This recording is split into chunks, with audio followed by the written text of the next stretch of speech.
Alright, I think we are recording. All clean and ready to go. We're recording episode 4 of Fode and Bede Talk Star Wars. Fode and Bede Talk Star Wars, episode 4.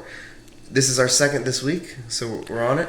Yeah, we had the hiatus, and now we're hitting the grind. So our last episode was about catching up with Star Wars, because we had a 2-month hiatus, pandemic hiatus, so it's okay. We give ourselves that leeway. Yeah.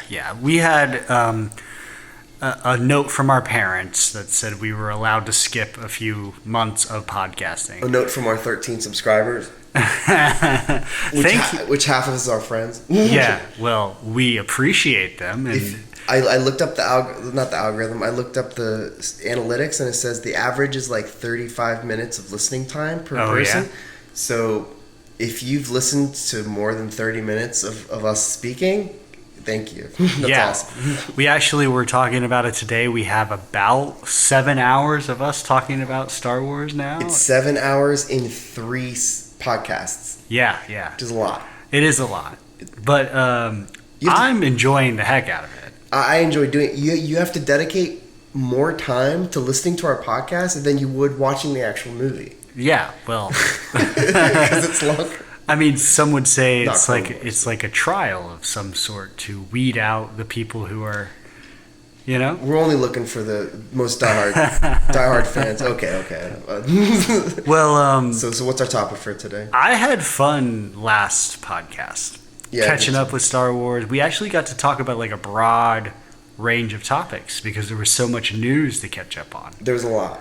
But since we caught up on everything, there's really no news to talk about this podcast. This is one that we've been cooking up for a while, right? I think we brought this topic up. This is something we talk about in our personal time all the time, just because the salaciousness of it, the controversialness of it, and everyone's talking about it and been talking about this topic. Yeah.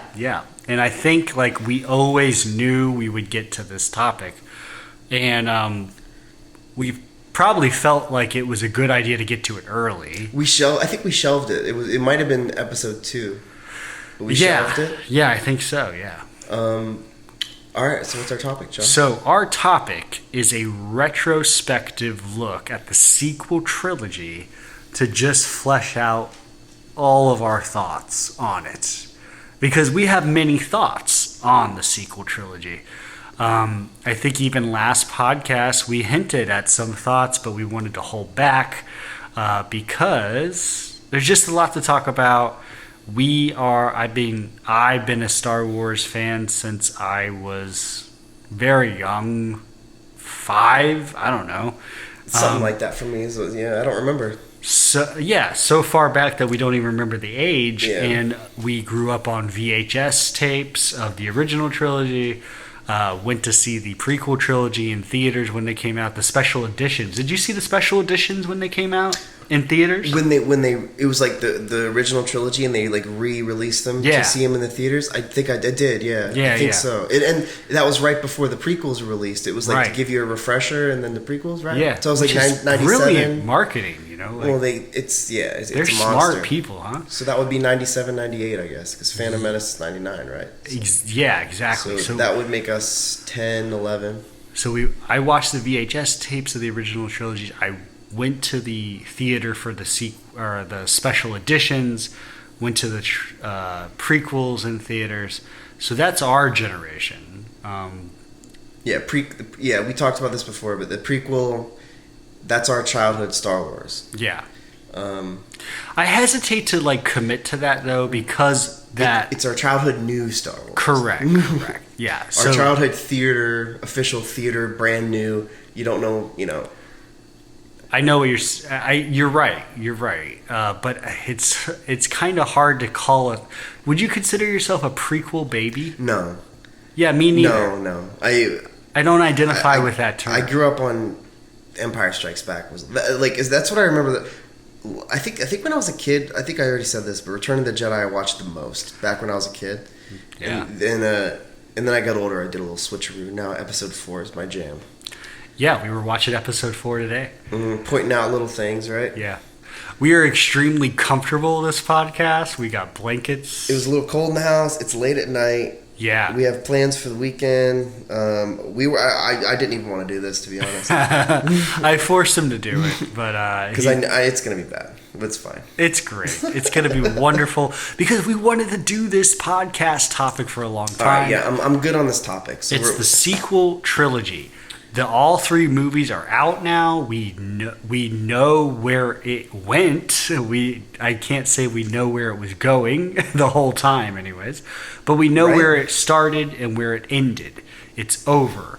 And now we can look back on all three movies and talk about our feelings on them. It's sort of like it's kind of cool to not like them. It's trendy, I guess. But it's actually, I have some friends, more people I talk about like in the field. Yeah, they actually give it a lot more space. Like they're more forgiving of it. They're like, people are, I think the controversy has died down a bit. It went way up because it was a shock to a lot of people. Yeah, of this and that, where we'll talk about it, but of the plot points. But the people I've met, random people that I've talked about Star Wars, they say it gets a bad rep. Yeah. It doesn't deserve what it is. And I always kind of play it cool, and I'm like, well, yeah. But this and that.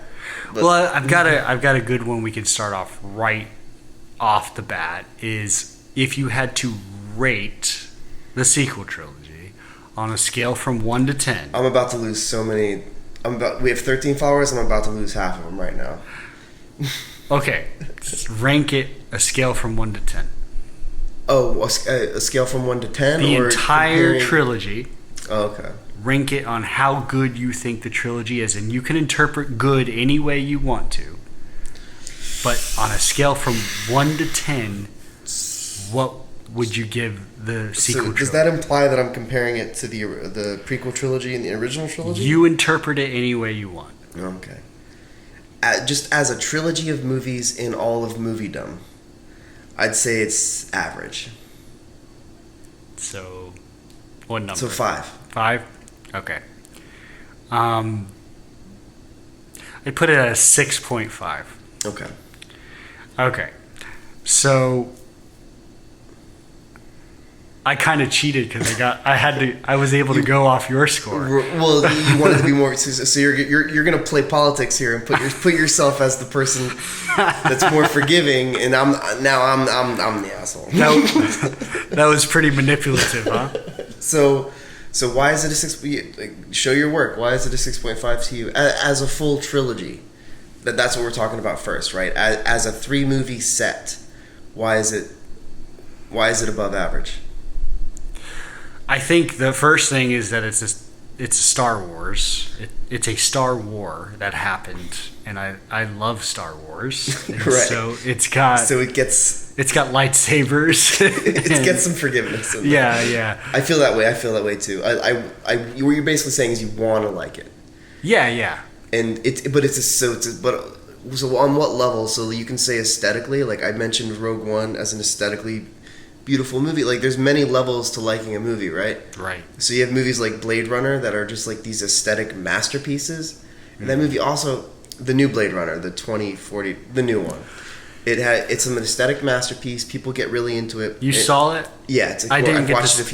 It's amazing. But it has a great story below the surface, but it's a very visual movie.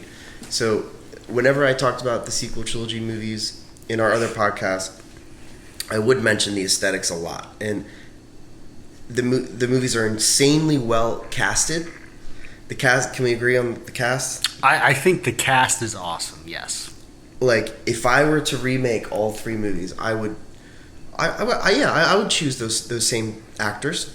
I would too, yeah. So that's me. It was well acted. I think the acting in it's great. Yes. It's for a star. You could even argue a little better than some of the prequel acting. I would say, yeah. So it's professional. It's like it's modern. It's recent. Yep. It's unlimited budget. Yeah. So it would be. So there's that. So the casting. I think the acting is great. The casting is great. The aesthetically, the visuals of it, the cinematography of it is beautiful. Like, and I usually cite, when I talk about the sequel trilogy, I usually cite the Millennium Falcon scenes, how Poe Dameron is swinging that thing around, and it's just, but it's maybe it's the CGI. The CGI is very good now. The technology is great now. I do have some issues with the cinematography and how it's directed and put together. I guess we can dive into that, but it looks good. We're gonna go deep into the details, but let's stay on the surface. So, we've been thinking about sequel trilogy or sequels to Return of the Jedi forever. I have. It was a 30-year. We just did. So what is the time frame between episodes 6 and episode 7? I think it's 30 years. It's 30 years, right? Yeah. We waited because the prequel trilogy was in between, so we waited a long time to see what happens after Return of the Jedi. Yes. And what happens to Luke Skywalker. Yes. I have a question. When you were watching the VHS tapes of the original trilogy, and before the prequel trilogy even came out, because if you were watching those original trilogy VHS tapes, you probably weren't thinking about the story prior to that, which is what the prequels were. You might have been daydreaming about what happens afterwards. I was. You were. Yeah. And but I guess I wasn't a super fan because there's deep fans that read the book. There's books that fill that space in, and I'm going to sound ignorant here. The Dark Trilogy it's the story of Luke Skywalker and Leia and just what happens afterwards with the clone. They clones Luke Skywalker. There's a ton of them. I dabbled in that a little bit. Some of it's great, and some of it was cherry picked. This is the expanded universe stuff. Yeah. I guess my question was going to be like, what did you want out of that story? Like before the prequels even came out, okay, what were you thinking? Or did you legitimately think about what happened to Luke and Leia? Yes. Okay. So when I watched episode 4 and 5, it's all about Luke's coming of age story. He's coming into his own. He becomes a Jedi. That's great. And then it's so cool at the beginning of Return of the Jedi. He's confident. He's full-fledged Jedi. He's flipping around. It's great. So that, like I said, when I was a kid, I watched Return of the Jedi more than any of them, and I could say that's why, because Luke is a fully fleshed out character at the end of that in that movie, and so now he has power. So he's being tempted by the dark side, which was a random thing I saw in the behind the scenes where George Lucas talks about he was wearing all black and he does the Force choke, and there's a little flap on his lapel or on his shirt that's white. So that was to symbolize that it's plausible that he could turn to the dark side. He's considering it. He could consider it. That was what the point he was trying to get across. Okay. And if it's plausible that he could turn to the dark side, then that means he's powerful. So it is, and the Emperor sees that, Darth Vader sees that. So it is understood that in Return of the Jedi, Luke is extremely powerful. Mm-hmm. He's confident. He's coming to his own. He's obviously had a bunch of these adventures in between Episode 5 and Episode 6 that we didn't get to see. I'm very curious about that. That's why I always tell you this. I say it all the time. I want to get into the comics, but it's gonna, that is a massive undertaking. Yeah, it is. But I'm gonna do it. Yeah. So, going back to the original, I'm getting off a little tangent, but what did I expect after Return of the Jedi? Here's what I wanted. I wanted to see that Luke Skywalker, who defeated the Emperor, go off and be a full-fledged Jedi. What would he do? Mm-hmm. Like, what, being the last of your kind and being one of the most powerful Jedi in history, if not the most powerful Jedi in history at that time, up until that moment, what do you do? I would imagine, and I think that's in the books, I would seek out the Jedi temples. Okay. The most ancient ones I could find. Yeah. I would try and find the source of the original knowledge and start another school, mm-hmm. or start an academy based on the most original source code of the Jedi beliefs system. Mm-hmm. So that's what I wanted. I wanted to see him maybe go on some Indiana Jones, maybe I'm just imagining now, but like archaeological adventures where he digs around, he finds some ancient Jedi stuff, maybe some Sith stuff, and how they coalesce. And then I guess that could feed into his... It's kind of implied, how he thinks that balance is a hubris, and that maybe he found that the Sith and the Jedi were just ideas, and really the Force is just this one thing. It's not a two-sided thing. It's just this... So maybe I'd like to see where he really got... It seems like a higher view, higher than the original Jedi Order. That seems to be a more mature view of the thing. So I want to see where that came from. So you might have been thinking that Luke went on this fundamental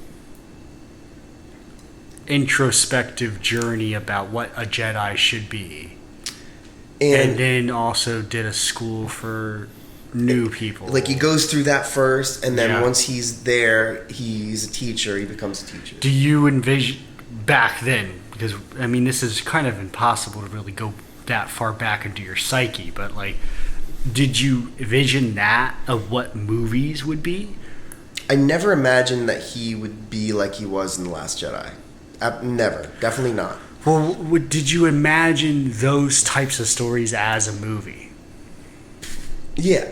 Yeah? Yeah, but I'm not a filmmaker. That's probably unrealistic, maybe? Yeah. Because before the prequels came out, and before, like, when I would just daydream, it would be similar. I didn't really go the way you went, where you, like, explore the past of the Jedi so that you know where you're coming from and then just evolve. But it was always like, of course Luke would train other people he found who were sensitive, and that they would probably have some kind of enemy that they were going to fight, and that we would just have this... Basically, we would have a lot of Jedi fighting an evil force, is what I would imagine. Because it's still got to be a Star War. Like, there's got to be an enemy. There has to be an enemy. Yeah, see, in that I didn't really think about an enemy. But there was an expanded universe story that I thought was interesting. I don't remember when it came out, but it was basically Luke has a Jedi temple on Yavin 4, and they encounter an ancient Sith. I think it was Exar Kun or something, who was possessing and haunting the temple.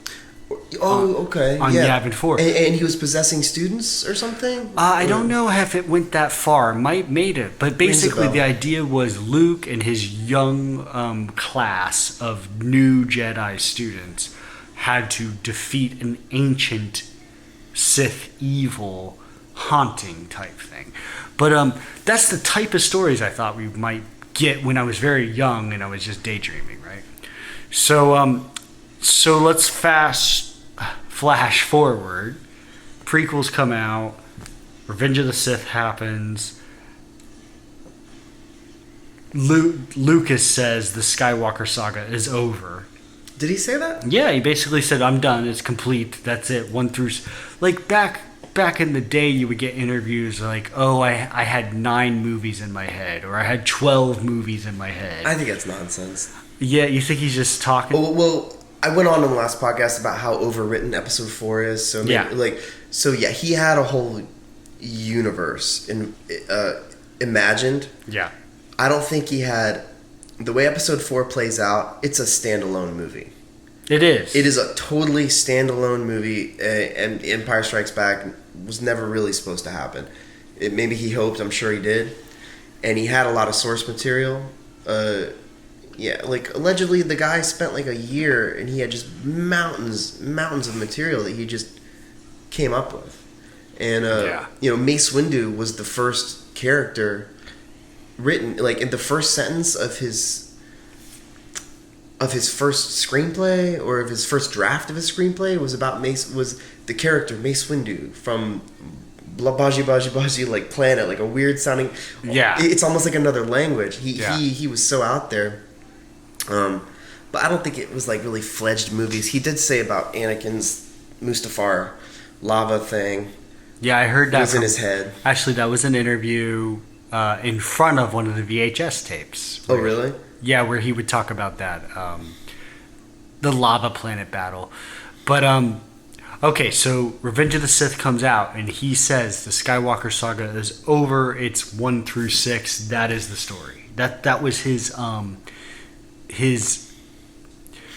basically his public story at that point. So Star Wars goes into this very deep lull where everybody's like, oh, that thing happened and it's over. Like, did you ever feel that way? Like, in between Revenge of the Sith and when Disney bought Lucasfilm, did you feel like Star Wars was contained and it was done? I kind of accepted it was done. And then I saw Rogue One, and I still thought it was done, believe it or not. Even though they were saying they were going to make this and that. Did Rogue One come out before Force Awakens? No, Force Awakens came out first. So, Force Awakens, I didn't like it. So, all right, we're going to get there. So maybe that was part of why I didn't even think about it. But I thought they were going to take it. I thought it was going to be new stories in the same universe, honestly, and I was excited to see what. Actually, did you think it was going to be centered on Luke, Han, and Leia? Actually, no. I kind of just hoped Luke would be there. I maybe centered on Luke. Did you even care if Han and Leia showed up? Not really. Honestly, I wouldn't have cared. Like, if Han and Leia never showed up. Maybe Han more than Leia. Like, yeah. But what I meant by that was I would rather have Leia than Han. Like, sure. Han doesn't need to be there anymore. And Harrison Ford he wanted to kill him. Yeah. In Return of the Jedi, and he's like, oh, that would make, or in Empire Strikes Back, and that would give the, some emotional weight to the events happening next, and But he had his personal reasons, whatever. We're going to dig really deep into the actual movies we got, but I have a few more questions. First, do you remember where you were when you heard the news that Disney bought Lucasfilm and that there were going to be new movies? I was stoked. I was excited. And also I was cautiously excited. Because I knew it was going to be like an Ewok takeover, like a merchandise. Now we're selling. Slap it on a lunchbox kind of thing. But I was curious and I was excited, and I like I said from the beginning, what happens after Return of the Jedi? It's the Empire's gone. It's like a blank slate. All that's left unfinished after Return of the Jedi. The Empire's done. Darth Vader's done. The Emperor's done. The only loose end is what happens to Luke. Yeah, for me. Well, I would say if you're looking at it that way, then I think what happens to Luke is a loose end, and training a new generation of Jedi is set up in Return of the Jedi, where Yoda says, "Pass on what you have learned." He does. You're right. If you look at it like what is set up in the movies, that is the thing that is set up in Return of the Jedi as a possible continuation mark. Okay, so I remember where I was, and I was in line at Publix getting a Publix sub, and I got distracted because I started looking at this news article about Disney buying Lucasfilm and that there would be new movies. You're just like, it's happening. And I was like, oh my God, I thought this was never going to happen. It's happening. Because George Lucas held on for a while. He's like, he could have just locked it down and said, no, this is mine. And that's what he was saying that he was going to do. Mm-hmm. Like, that was his official stance for quite a while after Revenge of the Sith. And I feel like I accepted that. I did too. And I was like, you know what? It's his. I remember going on, I don't remember what time frame this was, but I remember going on do you remember that old website, theforce.net? Or it rings a bell, but not really. Okay, so I would go on that website and find like people who would post supposedly what the sequel trilogy was going to be about. Well, I'm sure the fan fiction was all crazy, right firing away. I mean, there was even a script that was on theforce.net that probably was just made up by somebody in like, in blankets like we are, typing on their laptop, and totally made up. Hey, but that's how Star Wars was made in the first place. True, yeah. All right. But I remember like thinking it was a cool endeavor to like consider what other movies might be, but knowing in my heart that they would never happen because that's what George Lucas was saying. So when I saw it while I was ordering my public sub, I was just like, I had like an out of body experience, not like a spiritual one, but like, it was just like, this is a moment. Oh my God, this is like something I didn't think was going to happen, and now it's happening. And then it's like, oh my God, I have so much to look forward to. Exactly. Cautiously look forward to. Yes. Because then the word Disney gets thrown in there. It's like, But I think at that time I read in some article something where someone somewhere said, well, if any company could take over Star Wars and have the resources to fulfill all the build up of the fandom, all this fan fiction, whatever you want to call it, everyone imagines all of these movies. Disney would be the logical choice. They have the money and the resources to just keep it going forever. So, I mean, I think that was Lucas. I mean, in his rationales and why he sold it to them. Yeah, okay, yeah, that's probably what I read.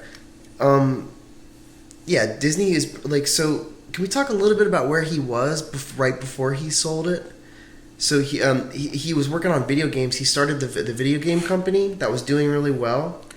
The Arts, Light and Sound or something, or Lucas Arts, I think. Lucas Arts, because he started up all these businesses, and one of them, the big one was, he's basically like a special effects company that he started, and they were on the cutting edge of everything, and they were getting into the video games, and then kind of last minute, his Coruscant like Underworld show. Yeah, that was like that would be considered the last thing that George Lucas filmed of Star Wars, and that's where it was going to go. Yeah, it was going to be, that was before he sold it, and that was going to be a show, right? Yes, but that's kind of the extent of what I know about it.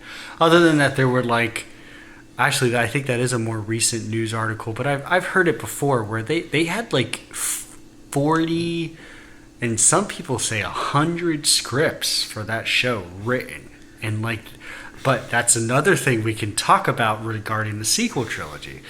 Lucas, by all accounts that I've heard it in different news articles, for Underworld, Star Wars Underworld, he had at least 40 scripts written, meaning he had the episodes mapped out. Oh, okay. Wow. For a very long time before they even started production, as opposed to what's happened with the sequel trilogy. So yeah, he had a team of writers just writing. And he knew where all of these things were going to go in that TV show versus you make a movie. It was planned out. Okay, now you make a movie. Okay, so like I think that's the sequel trilogy's that was the fatal flaw. Most common criticism is that they were not planned out from, that was its death call. Yeah. Like so George Lucas had an idea for in theory what his sequel trilogy would be, though, right? I think so. So he there's an interview of him talking about he likes the movies to rhyme. Yes. So he had a Darth Maul character who was going to be a red Twi'lek, and that was going to be the enemy or the new Sith or the antagonist, whatever. And just like in the comics, there was going to be a brother and sister Jedi who would be the son and daughter of Luke and Han, Han and Leia. Yeah. Or even Luke and someone else. Luke and Han would be interesting. That'd be very interesting. That'd be very modern. Yeah. And Yeah, Luke had like a redheaded wife in the comics, which is cool. This whole thing. Yeah. But it was Jason and Jacen and Jaina. Jason and Jaina. And then Anakin, and then he had a younger one, Anakin.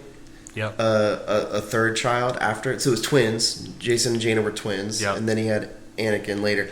Anakin exploded into the Force and died like a martyr of the Force. That's a whole crazy, awesome story. I actually read that book. Really? Yep. He died fighting the Yuzan Vong. Which are foreign galactic invaders, right? Yep. So that's one of the books I actually read in full from the expanded universe. So like, I was also expecting something like that for the sequel trilogy, where it wasn't like Sith or anything like that. It was like a new invasion force or something that the Jedi would have to face. That would make sense. That would be the first. But that was colored by those expanded universe books. It was, but say the expanded universe was gone. Like, if you want to change the direction of Star Wars, I guess you would have to start with the antagonist, because because the whole thing in the prequel, actually, well, no, the prequels were original because the antagonist was the Phantom Menace. It was this hidden, secret disease of Palpatine kind of infiltrating. So the prequels were actually really original, and then in that way, in the original trilogy, it was clearly these Rebel Alliance, the Splinter Cell group, the militia, kind of fighting the giant empire. The bad government. The bad government, the big bad government. And it happened. Why did we have to do it again? So that's probably my biggest critique of the sequel trilogy in general, is that we did it all over again. Like, we took the original trilogy, and the sequel trilogy basically says the original trilogy was really cool experiment that failed because Luke and Leia and Han's victory is undone by Force Awakens, basically. And so, like, since that experiment, everybody enjoyed watching that experiment, let's run the same experiment again. And so it's like the same exact story. So before we get into the actual meat of the movies, I wanted to ask you one more question. Do you remember where you were or how you felt when you saw the Force Awakens trailer? Oh, I was stoked. Yeah. Oh, I was so excited. Like, so when I saw Finn in the Stormtrooper outfit, that was when it started. It was just like done. And and you see him, and he's in this desert. Yes. He's a Stormtrooper in the desert. He's without his mask. He's sweating, and he's like lost. What? And then it goes to something else. I was like, what just happened? That's so original to me, but also a throwback to the original. But it was original because it's the Stormtrooper. Like, we've never seen a Stormtrooper without his helmet. And then later you see him with a blue lightsaber in his hand. Yeah, so in that trailer, it was implied a Stormtrooper becomes a Jedi. Yes, that was. So that trailer is amazing. I was stoked about it. And I was like, okay, this is going to be good. It's not going to go the way I thought things were going to go, but this is going to be great, Like, this is going to be awesome. You know what also struck me about that trailer? Like, other than the fact that it got me stoked out of my mind to see the movie, is the voiceover. The voiceover on that trailer is Snoke. And it basically says something like, "Have you felt it? There's been an awakening." Like that kind of. Do you remember that? Kind of, not really. So and then it's Snoke saying, "Have you felt it? There's been an awakening." So implying the dark side's been defeated for a while, but now it's rising back. Well, no, almost like the way I interpreted when I first saw the trailer was that there are people who are becoming Force sensitive now, like something like that. Okay. But then the imagery of Kylo Ren walking through the snowy trees with the lightsaber.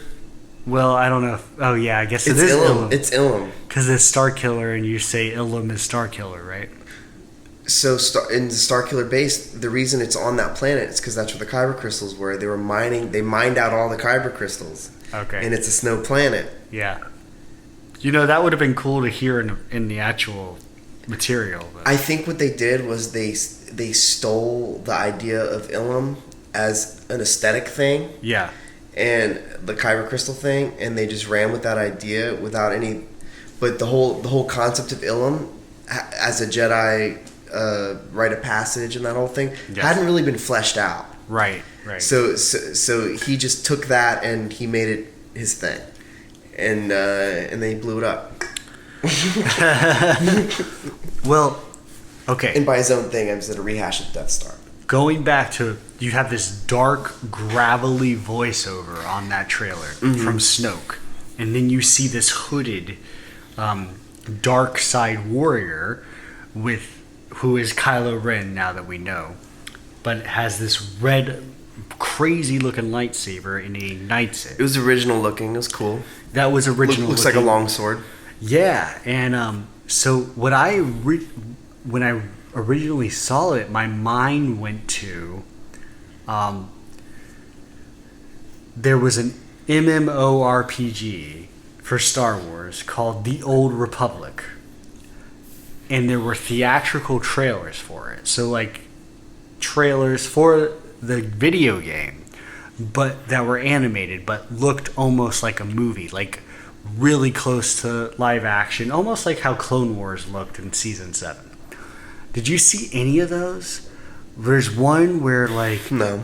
There's one where a Sith. This is an ancient Sith order or something, right? This is a battle that happens, a war that happens thousands of years ago.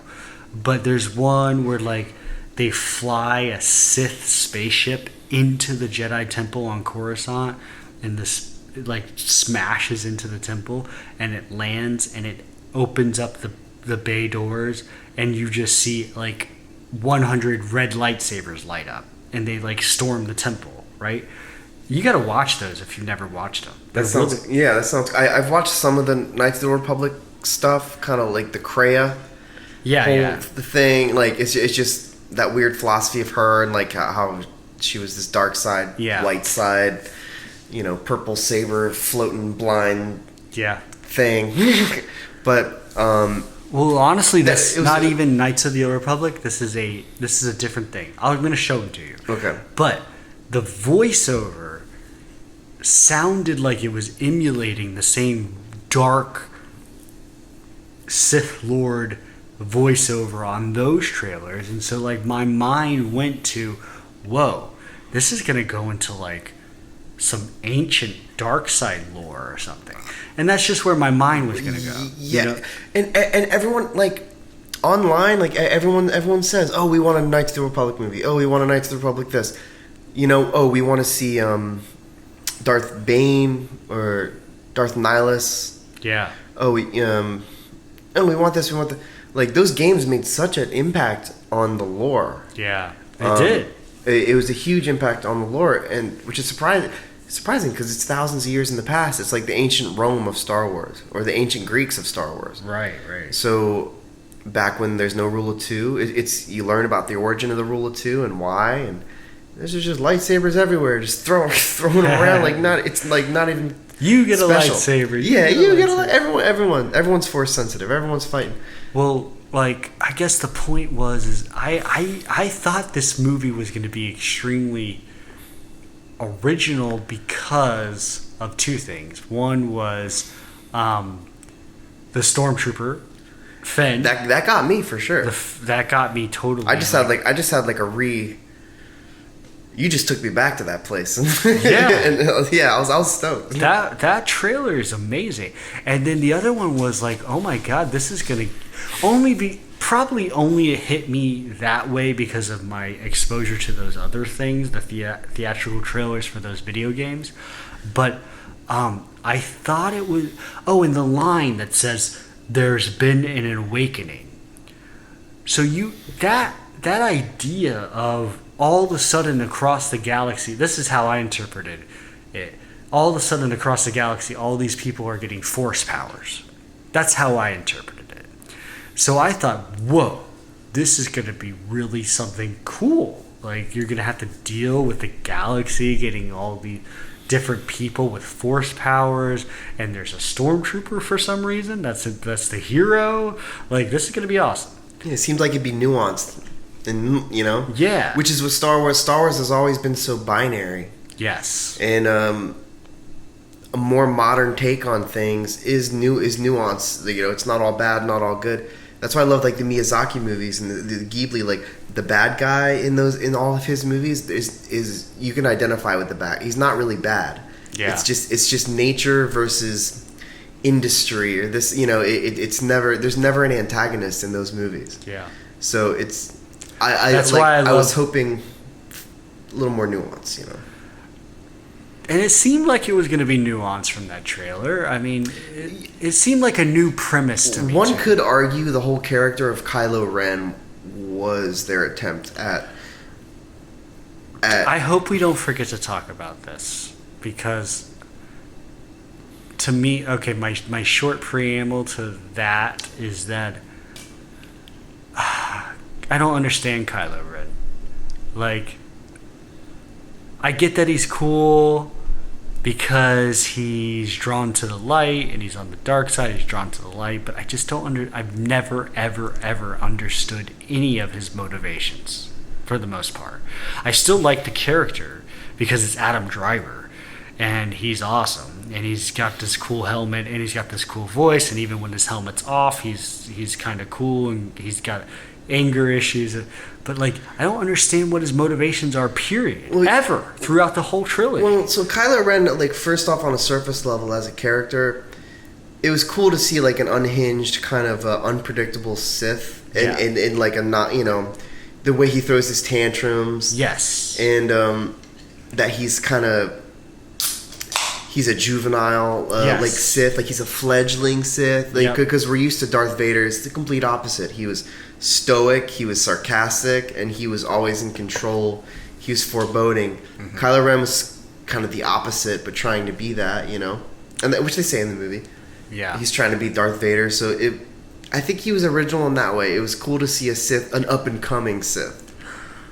Yeah, I like that part of the character, and I agree that is something we didn't see, and I like it, and it's good on screen. But what I don't understand, and now this is kind of a side rant, but like, I don't understand why he idolized Vader, and I don't understand why in Last Jedi they kind of give you an explanation that Luke feared him, like the way he probably saw it was Luke feared his power, and Luke was gonna kill him, and that made him switch his ideological things, where now he thinks that he needs to be the emperor or something, and he thinks that Vader was supposed to, like, I don't understand it because it's not explained. It's not explained. It's all implied, and it's kind of meant for you to. That's what J.J. Abrams goes on about in the TED Talk about the empty box. I know. He puts an idea, the hinting of an idea out there, and then the audience fills in the gaps, and it's what caused, I think, a lot of that mentality caused a lot of issues with the whole trilogy in general. Yeah, I think so. Especially when you're gonna create a mystery box, but then you're gonna give it to somebody else who doesn't know what your mystery solution is. Yeah, like, which is what you happened. Pass it off, and that's totally what happened. Okay, let's get into the movies. It's been however many minutes, and we haven't even talked about like the actual. Let's go. Okay, so starting with Force Awakens. You see the Force Awakens. Did we see it together? I think so. I would assume we did, but maybe it's possible we did. It was a while ago. I think we did see it together. Because I do remember one comment you made about. We always watch them 5 times when they're out. So we saw it together one of the time. First, at least, yeah. Yeah, I remember standing in line. People were, That was exciting too, because I was probably more excited for that than probably Revenge of the Sith level. Like, I was excited for Revenge of the Sith because the build up of 1 and 2, and I was a little older, so I was kind of more mentally into it. Revenge of the Sith. I keep remember. Do you remember like when we were waiting in line to Revenge of the Sith? We did that together. I remember. That. Yeah, we had the lightsaber and the storm. There's people dressed up. Yeah, we were 17, and like somebody like had a lightsaber fight with a stormtrooper. Right? Yeah, that was cool. Okay, but yes, so I saw it as similar to that, and the whole thing, the hype for me was. This is episode 7. It's after Return of the Jedi. What the hell happened? I've wanted to know this for so long. Like, where is this going to go? I know. And, the opening of Force Awakens is beautiful. So let's dive into the movie. So, that first 20 or so odd minutes, the opening of that movie, the setting, I loved it. It pulled me right in. Like, it's Rey. She's living in the abandoned AT-AT. Yeah, and that's cool. She's surviving, and it's just her whole opening sequence was really great. Just the idea of such a small person living in this giant, like, unforgiving machine. Yeah, and these tiny margins of society was a great like start to the thing. It didn't start that way though. It started with the J.J. Abrams, the Stormtrooper dropship. Coming down from the sky. Yes. And then it gives you a first-person view of what it would be like to be a stormtrooper in the ship. That shot's awesome. Landing. That's a cool idea, right? Yeah, it is like really cool. Putting you in first person, make you identify what it could be like to be a stormtrooper. Yes. So on the surface, yeah, that's a good take. That's a new take, right? It seems original. Right there, it is very new. It's new. Because stormtroopers are just... They might as well be targets, like might as well be tin cans that you're shooting with a BB gun. True. Like because you don't see their face, so they're dehumanized. You know what also is in that first 10-20 minutes is Laura Santeca mentioning something to Poe. Laura Santeca is the older gentleman, and he says to me, she's royalty. Like, implying there's a history, right? And then later, when Kylo Ren confronts him, says, look how old you've become. And, like, just... Says something far worse has happened to you. Yes, and that back and forth is awesome. And it implies all these untold stories, which is exactly the way A New Hope is... Right? Mm-hmm. There's tons of backstory that you could... That's there's some magic there from the original trilogy, especially... Sparks the imagination. Especially A New Hope. And right from the beginning, Force Awakens is telling you, we know that magic is part of it, of sparking your imagination of what are these stories that I've missed out on, right? And they did it right from the beginning. And, like... So yeah, I agree with you. The first parts of Force Awakens are really good, and we get to see the unveiling of a new Force power.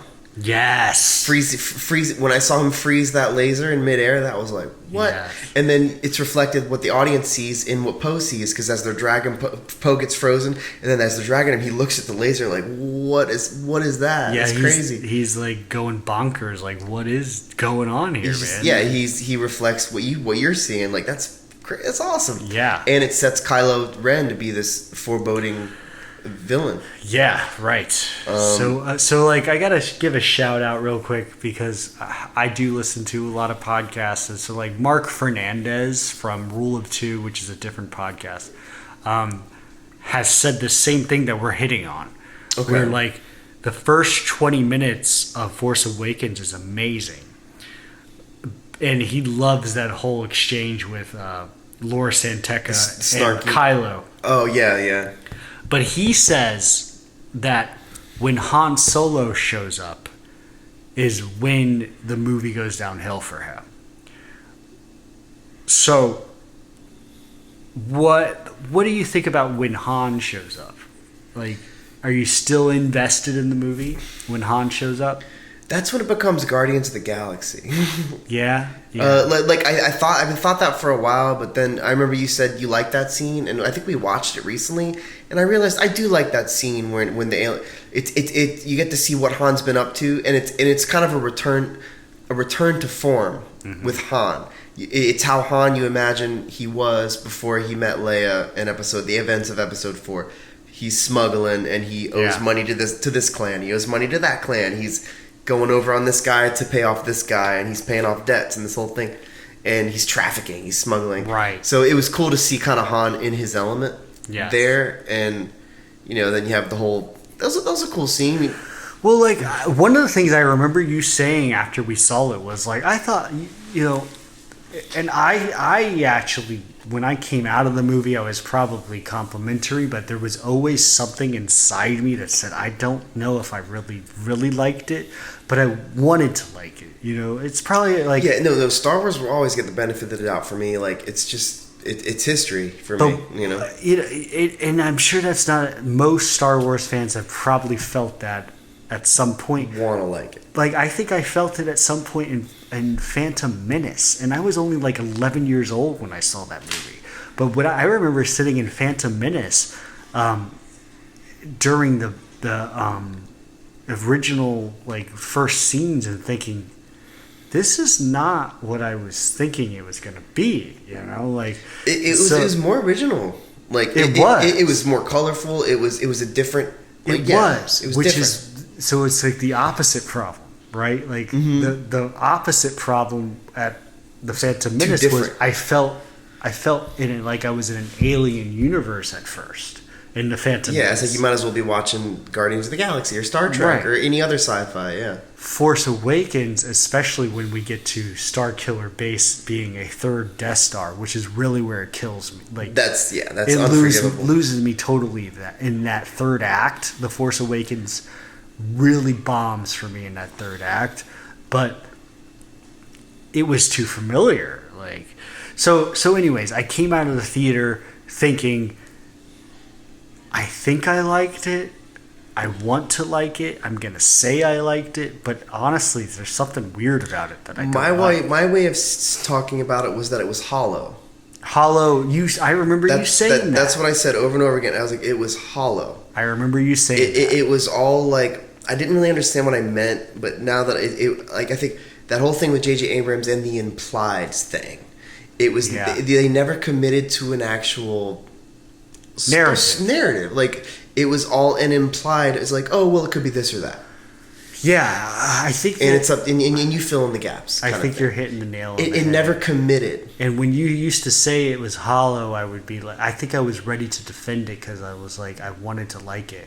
But one of the also things that, going back to the original topic that we were going on about, was the Rathtar scene, which is where one of the first things you said was, what was up with those squid creatures with Han Solo? That did not look like Star Wars to me.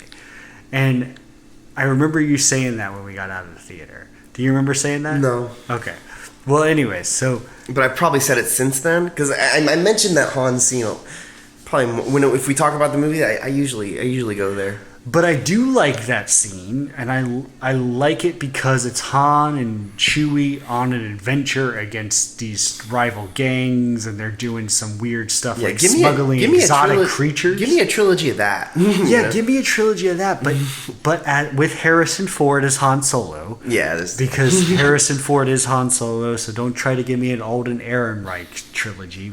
God bless Alden Ehrenreich, but then what you were saying was you like it because it's Han, like you imagine him before A New Hope where he's doing shenanigans, but that's also a problem because Han didn't progress after the original trilogy. Yeah, right. Like he got a divorce and then he went back to college, or right? Or I don't know. Like, and I get like what maybe people might be saying there, where there's some morals to be learned from a person going back to their own life, their old life after failures, which is Last Jedi is a huge thing, but.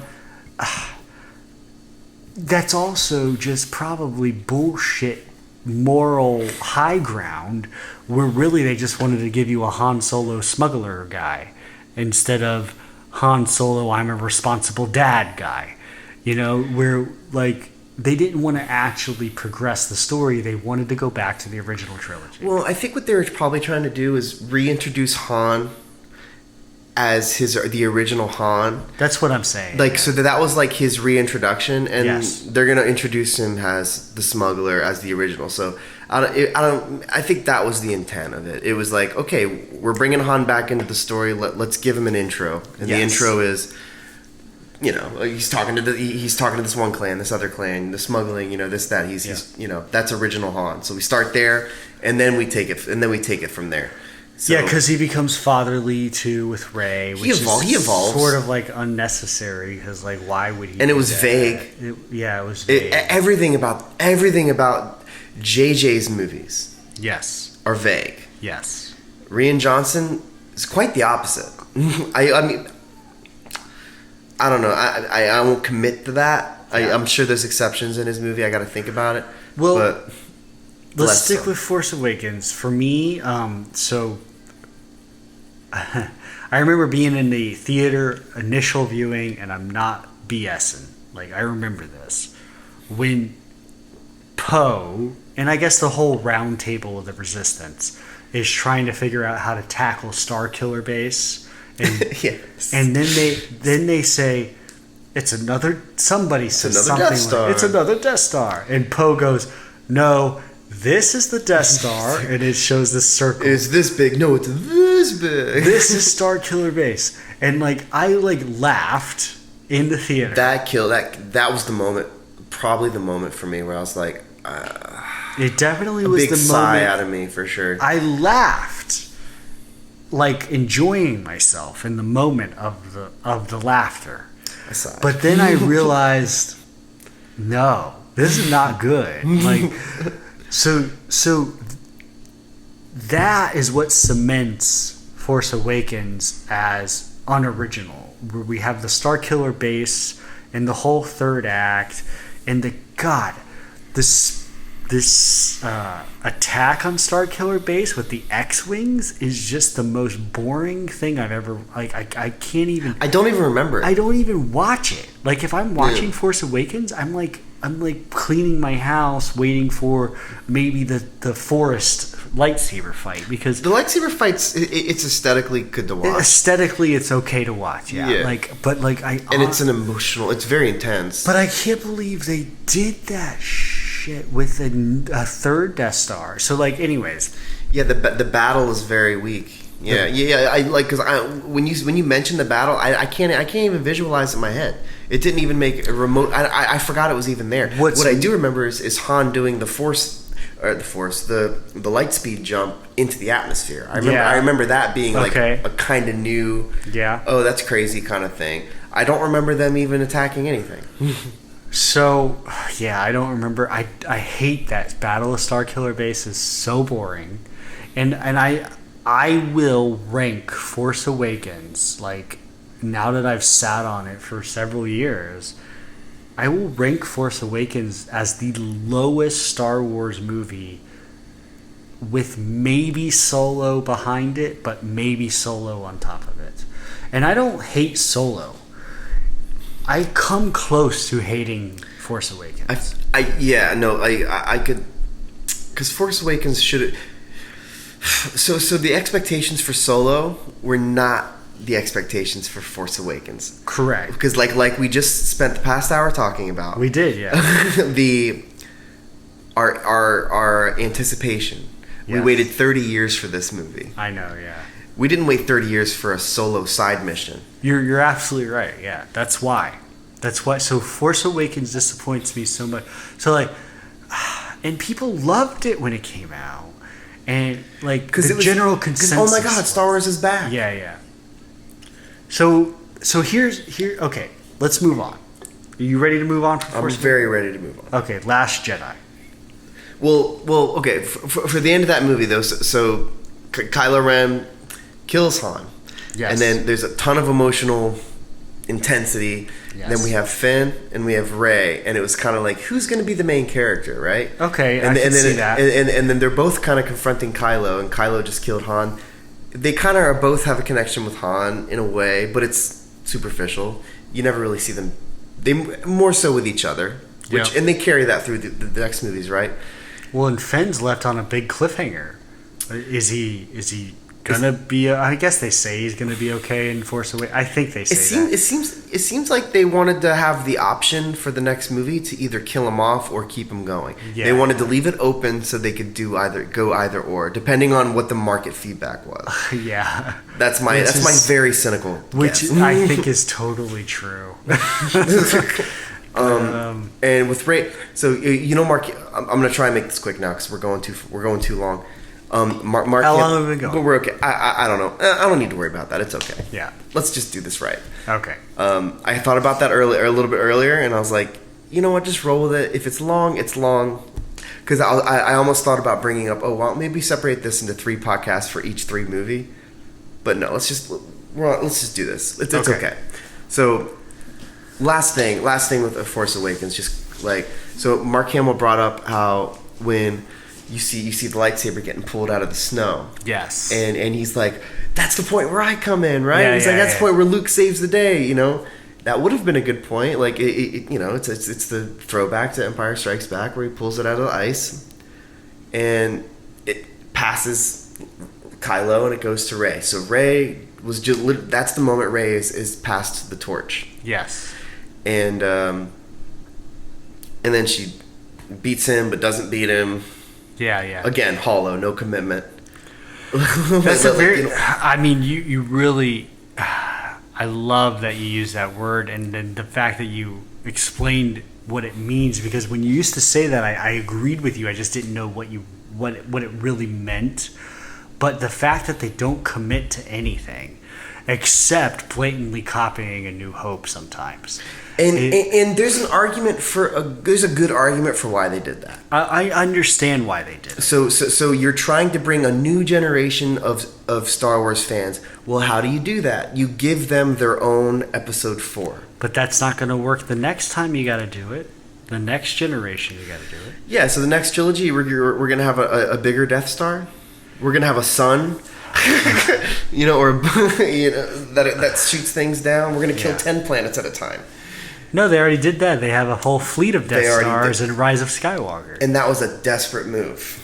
I hate that. So okay. So we got to the end of Force Awakens. How did that movie end? So it was Kylo literally on the edge of a cliff.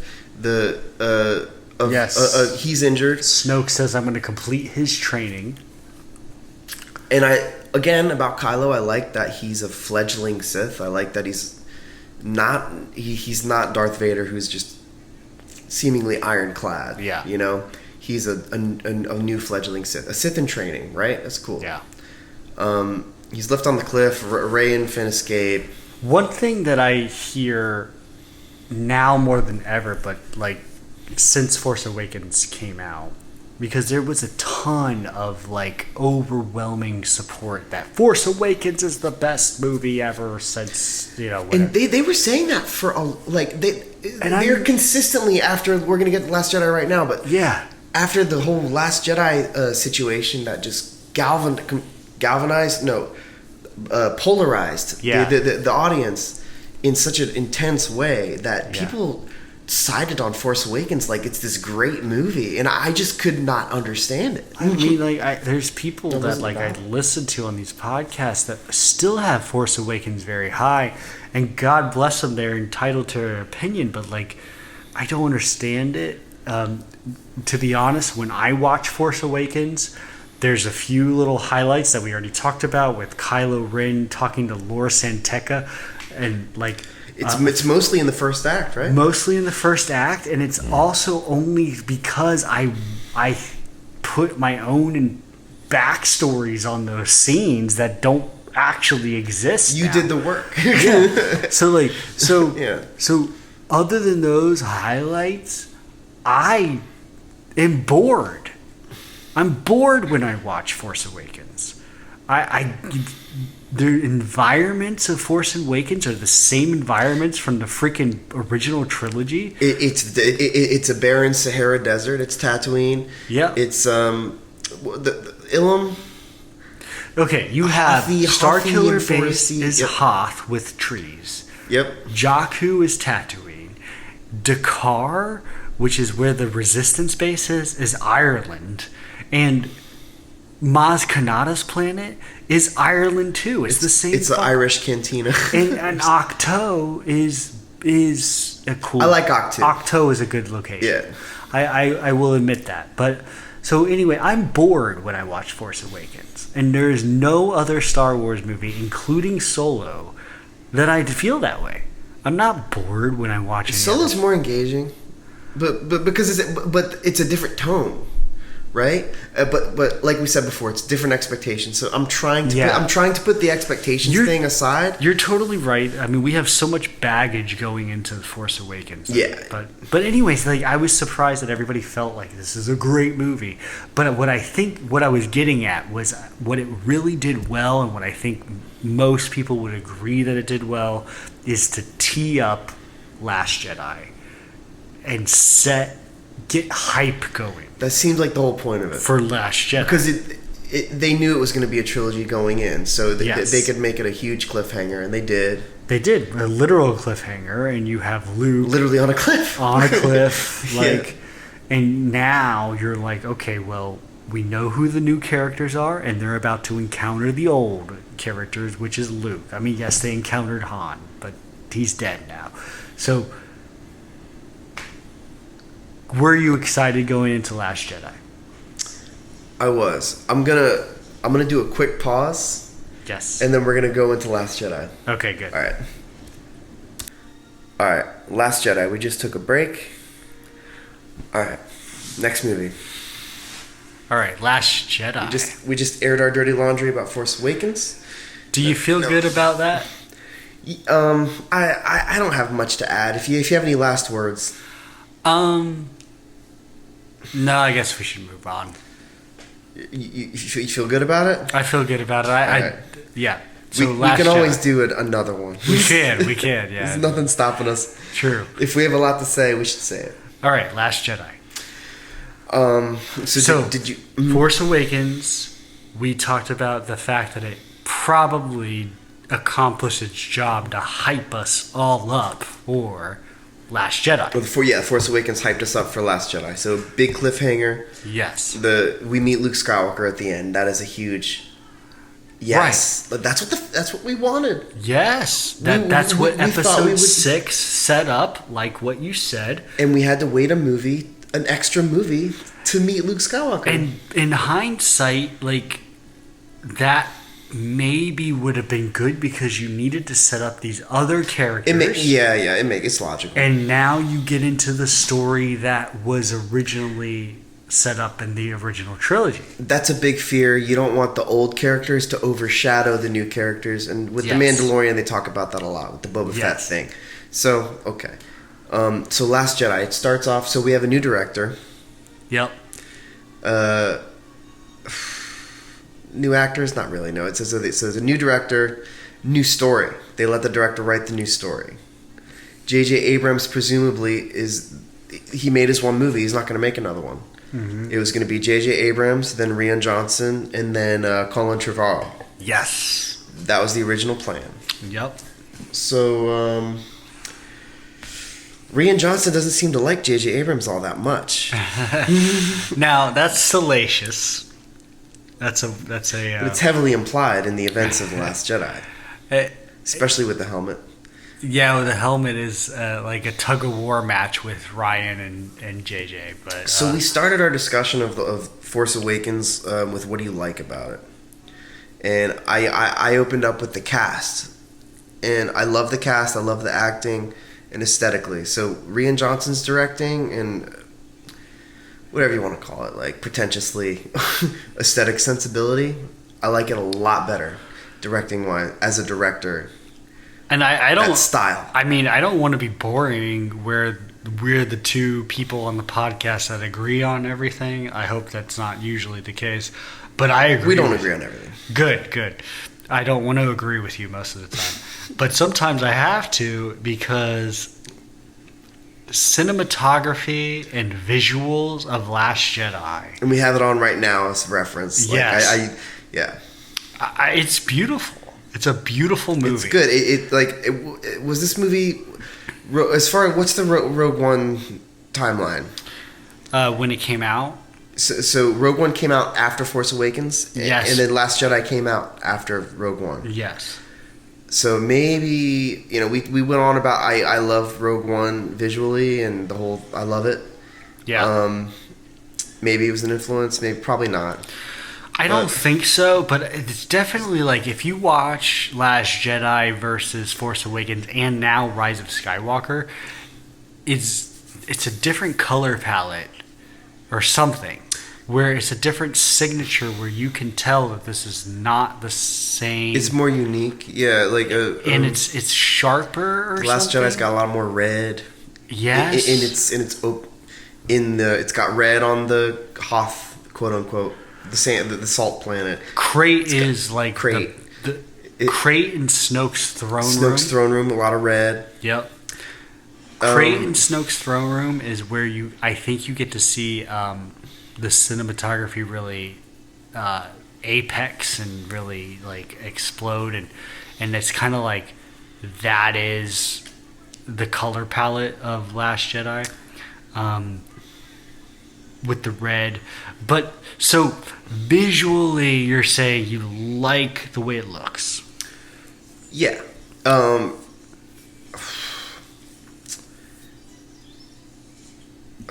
Almost the best out of the sequel trilogy. Actually, you kind of sold me a bit about Rise of Skywalker, but we'll get into that. It's a different color palette, but well, are you talking about like best like movie, or are you talking about best visuals? Purely surface level. Yeah. I think visual wise, Last Jedi is the best looking movie. I could commit to that. Yeah, I think so. Because we had the Rise of Skywalker, the ocean fight scene. Mm-hmm. I love that scene, so that kind of sold me. But so as far as Last Jedi, let's talk about maybe uniqueness, or subjugating or expectations, subverting expectations. Right? That's a big the theme. Tagline of Last Jedi, isn't it? It's like Last Jedi. We're going to subvert your expectations. That's the tagline. Which I like. Okay, so starting off, I like that. I like creative people. I want people to make the movies interesting. Yeah. So it's almost like Last Jedi was a reaction to Force Awakens, and it almost, in a way, like maybe Rian Johnson felt the way we do about Force Awakens, that it was a rehash of something old, and that it should be taken somewhere more new. I like what you're saying there, and I kind of identify with it. Like, if I had watched Force Awakens, God, I feel like I'm just being very hateful towards that movie. Yeah. But, like, if I had watched Force Awakens and I was upset, like, as Rian Johnson, if I watched it, and I had all the talent and resources that Rian Johnson has available to him, and watched Force Awakens and realized that was just an imitation of a different movie, but I wanted the story to develop, maybe I would go in the exact opposite direction, which is what seems like Rian Johnson did. Is like he went on the exact opposite trope, where I'm going to make you not feel like you're in the same story. Like, it still feels like Star Wars. It does. So it does feel like Star Wars. So he nailed that. I would say. Mm-hmm. Yeah, it's not even like the story takes a new direction. Well, I wouldn't even say new direction. It's almost like a reboot of the story. The characters go into new directions. So a reboot from The Force Awakens reboot? Character-wise. For the new characters and the old characters? Yeah, I mean, obviously that's the big controversial thing, is how Luke is. All right, well, let's just do that. Let's go there. Luke's characterization, because if you're going to hate anything... So we've waited 30 plus years. Yes. 30 years and an extra movie, extra filler movie for Luke. We finally made it to Luke. So our expectations are obnoxiously high. Correct. Yeah. Unreasonably high. If they weren't high before Force Awakens, the fact that Force Awakens teased Luke and did not actually deliver Luke but teed it up means that they just like really got us to the boiling point. It's almost like tantra. it's too much. Well, yeah. Okay, they took it. They made us wait. All right, and you know what? We're patient. Yeah. You know, like I grew up in that time. But okay, let's do it. The very first thing you see Luke do, though, is throw that lightsaber over his shoulder. Which so. What was your when you saw that the first? What was your gut, just instinctual reaction to that? I just giggled almost the same way that I giggled at the Starkiller base. It's not a Death Star. It's this thing. So I giggled at it. I thought it was funny. I laughed, and then I got really interested. I was interested. That's a good way to I got so curious, right? Which I didn't get this. I got to feel curious in the first act of Force Awakens, and then once they went with after Han and Starkiller Base, I was like, oh, I've seen this movie before. That's a brilliant way to say it. Where, yes, curiosity is a very important way to watch a Star Wars movie. I've never thought of it that way. But that word is right. Like, curious is how I felt, exactly what you said in the first act of Force Awakens. And now that Luke is throwing a lightsaber over, curious is a great way to describe. It's like, this just raises more questions. Exactly. Like, how did we get here, you know? Yeah. So I love that adjective for how you feel during a Star Wars movie, and you lose curiosity sometimes. Which is what happened in Force Awakens. So go on. I didn't mean to cut you off. When it gets predictable, so you have a saga, you have a saga to fill. You know, there's a fandom, there's expectations, and then we finally get to this Rian Johnson movie, and it seems like he was all about, like we just said, subverting expectations. He wanted to give us a movie that we would not know what's going to happen, and. Like we just said, maybe there was a reaction to J.J. Abrams' Force Awakens. It was trying to be something new. In a way, that was its big controversial, not downfall, but that's what the backlash. I think the thing that's good about it was what also caused the backlash for it. So, yeah, Luke throws the lightsaber over his shoulder, and he's like, no. And Rey is really trying to go through training. So, also, Empire Strikes Back is widely considered the best movie. Out of the whole saga. Right. So The Last Jedi has to live up to The Empire Strikes Back. Because this is parallel.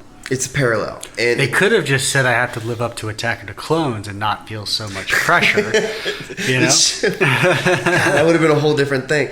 You know, it's funny. Attack of the Clones grew on me over the years. After watching the Clone Wars animated thing, I think we talked about that. But we did. I found a newfound love of Attack of the Clones. I love Attack of the Clones. I love every single Star Wars movie except Force Awakens. And I love parts of Force Awakens. Yeah. So, with Last Jedi, so Luke throws the lightsaber over his shoulder. He refuses to train Rey. Rey is adamant, train me, and tries to figure out what's going wrong with Luke. And then we get this nuanced thing that we haven't seen before, this non-binary way of thinking of the Force. Right? We get into him saying that it's hubris, about the Jedi claiming the Force for themselves. Yes. And that it's not dark side or light, it's just life and death, and it's balance. And this is a kind of a more mature way of looking at the Force, a more practical way. Like I brought up earlier about the Miyazaki movies, but there is no good and evil, there's just like misunderstanding. So that goes through that. The whole Jedi storyline in Last Jedi, the whole Force and Jedi aspect of it, interesting. So going front to let's kind of revert back to the war aspect of it. So it starts off with, I gotta mention that general that I love. Oh yeah, at the he's beginning. Great. So people criticize the bombing. So you have the bombing ships, and it's the Haitian Smelt sister, and she's Rose's sister, and she sacrificed Rose, right? And Rose's sister is man, what's her name? But I know, yeah. She sacrifices Paige. Paige. Yep. She sacrificed at the, last minute. She presses the button, drops the bomb. They take out the dreadnought. Yep. That Poe, which they set up Poe for being this fly boy, what would you call it? Run in the mill gunner guy. Is Flyboy a feminist derogatory term now? It probably is. But yes. So it sets up Poe as this loose cannon. Yes. As like a James Bond loose cannon, whatever. Right.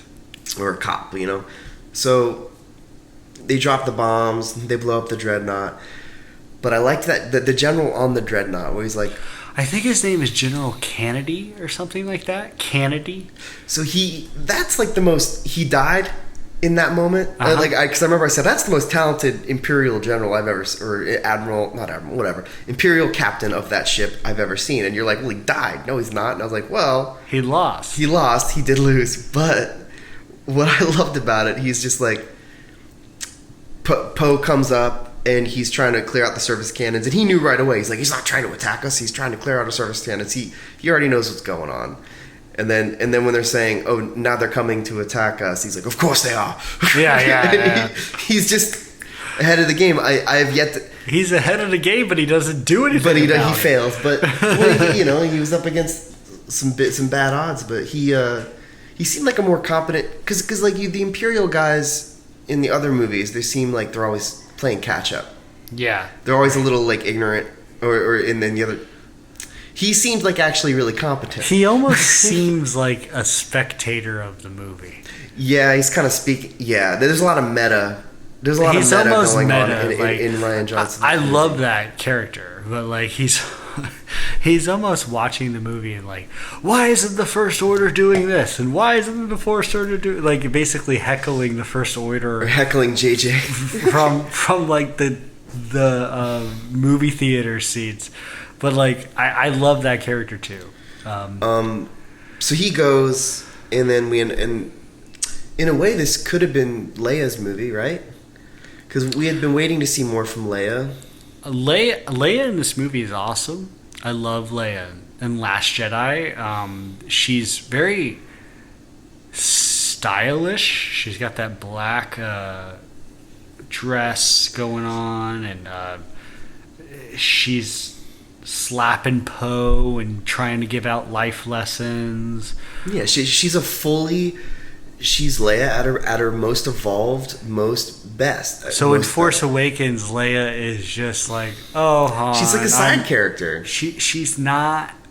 To me, it seemed like it was Leia trying to wipe off the dust of Leia, and like she didn't have a place in the story really, other than just like a figurehead for the Resistance. Yeah, it was just the whole point of that movie was to just introduce new characters. Yes, and so Leia really didn't get any time to shine. And but Leia in Last Jedi seems like the natural progression of Leia to me. She's but an admiral. To counter that, Leia, I've never heard anybody say like bad things about the way Leia is portrayed in Last Jedi, except the space flight, which we will get to. But about her like demeanor and her dialogue and commentary and just her character. I mean, no one's going to talk bad about Carrie Fisher. Well, even before she passed away, and it was not sacrilege to talk bad about her. Like, she was great in that movie. And she was Leia, but like at the same token, Rian Johnson gave us a Leia that seemed totally natural. But a lot of people, I'm not sure if I include myself in this, would say Luke Skywalker is not a natural characterization. So, what do you think? So let's talk about Luke. So, other than him, it was so Mark Hamill didn't want to do it. Yeah, he did. And then he did it. He did. So, yeah, he didn't agree with the way that the character was being taken, but then he took it there. Like, in a way, I'm trying to think of a parallel of a grumpy, like, nihilistic teacher, reluctant teacher, who's I'm trying to think of another where else I've seen that. Yoda right? is one. Yeah. But that is a double-edged sword where one can say, oh, it's poems, it's rhyming, but it also can say it's just rehashing the same old motifs, you know, and rehashing them to the point where it doesn't fit the character. To me, that was the big thing. That was the big controversy of it. It's like, is that in Luke's character? Because he was always Star Wars is about hope. Yeah. And the main character lost all hope. And the Luke from Return of the Jedi is supposed to, like, carry on the Jedi Order. And he won because he was able to take the non-violent, optimistic approach where Vader, like, he had faith in his father, or at least he wasn't willing to give up on his father. It was like pure, almost blind, insurmountable odds faith, where he's like, I will, if it doesn't work, I'll die, and I'm okay with that. Like, it was pure sacrifice, like, for his father. So contrast that with the reason why Luke, at least in the film, the reason why Luke becomes grumpy is because he does have a moment of weakness where he sees Kylo Ren's future, turns on his lightsaber, is going to kill him, decides not to. It's misinterpreted by it's not misinterpreted, actually. It's interpreted correctly by Kylo. But that's the problem, is some fans think that Luke would never ever do that. Well, and then that's the catalyst for him to become grumpy Luke. But I think even the grumpy Luke thing is just a symptom of the very root of all of this, which is some people cannot buy the fact that Luke might consider killing his nephew. Or that he's flawed in any way. Yeah. In general. Yeah. Well, so what was Luke's flaws in Empire Strikes Back? He was reckless. That's what Yoda said. He was not mindful. He cared about his loved ones a lot because he loved Han and Leia more than the cause. And that was Anakin's downfall. It was Anakin's downfall. So he loved Padme. That's the parallel. And potentially Obi-Wan and maybe Ahsoka, more than be doing the right thing. Doing his duty. Doing the right thing, yeah. Doing his duty. And Luke also had that same flaw. But that's an endearing flaw, isn't it? Because he evolved from that. He went from Empire Strikes Back, saying no to Yoda, being snarky to Yoda. Yeah. The greatest Grand Master of all time. Yep. But how would he know? And then he goes from that to Return of the Jedi Luke, who's awesome, which we just talked about. Yes. But now he's isolated himself on the island. He's cut himself off from the Force. He doesn't want anything to do with Leia, even though that's difficult. Like, he knows that Leia is in trouble, could be killed, and Leia's carrying on the spirit. Like, Leia is doing the duty. She kind of grabbed the torch, right? Yeah. And go back to that moment where he maybe considers killing Ben. So do you buy that? Yeah, I buy it too. Yeah. And that wasn't what made me think Luke fell out of character at all, because it makes perfect sense that like an evolved Luke who had read the histories now, a post Return of the Jedi Luke, who knows the perils of. He mentions the Jedi Order falling. He mentions Darth Sidious. He does. By name, which is cool. That is a cool little nugget. Yeah, and he basically mentions the plot of the prequel about Anakin's fall and rise to Darth Vader. He knows the whole story. So knowing that, it would stand to reason he might make a pragmatic yet morally ambiguous choice, for the greater good choice, in maybe killing Kylo Ren and seeing the darkness that's brewing. Well, even in the dialogue, he says, I saw darkness in him, and he would grow, and he'd be terrible, and he would destroy everything that I hold dear. He says that. That's the same. Okay. I hold dear.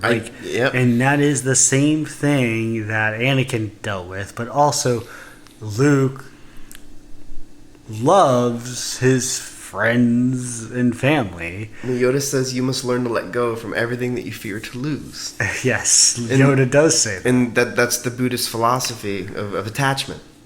But attachment leads to suffering.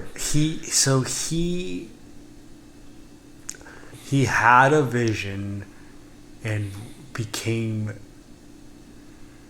paranoid of that vision and let it control his actions. Wasn't it that he sensed what was going on in Kylo's... Like, Kylo was pretty much turned already. Well, that's what his insight told him when he was trying to probe his mind. I think that's what he was basically doing. But the fact that he would think about it, killing, I think that's in character. Under the circumstances, okay. Yeah, and I kind of argued for that. I think that's in character for a human being who maybe sometimes would be very enlightened, but sometimes not. Like Luke in the Return of the Jedi, if he had to make the decision to even consider killing Ben Solo that same day of his Endor victory, I don't think he would have done it. But give it some time. Not the same Luke. Give it some time and different circumstances, and you missed breakfast that day, and you're a little irritable, and you realize that this Padawan that you've been training and trying to get him to be the right kind of person is going to kill tons of people, and you see that in a vision or some kind of force thing, you might consider it. To say, I worked so damn hard. I fought a whole war. He has a lot to lose. To try to get this galaxy in a certain state of affairs, and this guy's just going to mess it all up. And the fact that he has the ability to mess it all up is because I trained him in the Jedi arts, and so that he's even more dangerous. And so, yes, once I mess up and create the evil thing that creating another Darth Vader 2.0. I created a Darth Vader 2.0. This Jedi thing doesn't work.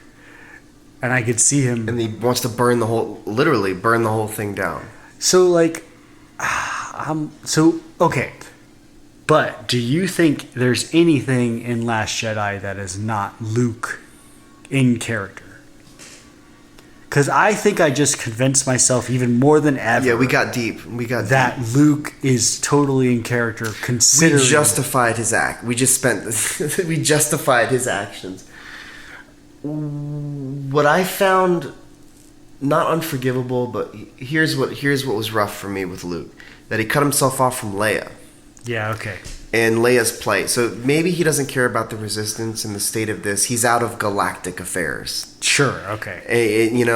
But he's going to let Leia carry on the galactic affairs and die? Yeah. He doesn't care about his sister? That is not in character, because in the Return of the Jedi, that's what sets him off when Darth Vader mentions Leia. I think you're right there. So I'm not...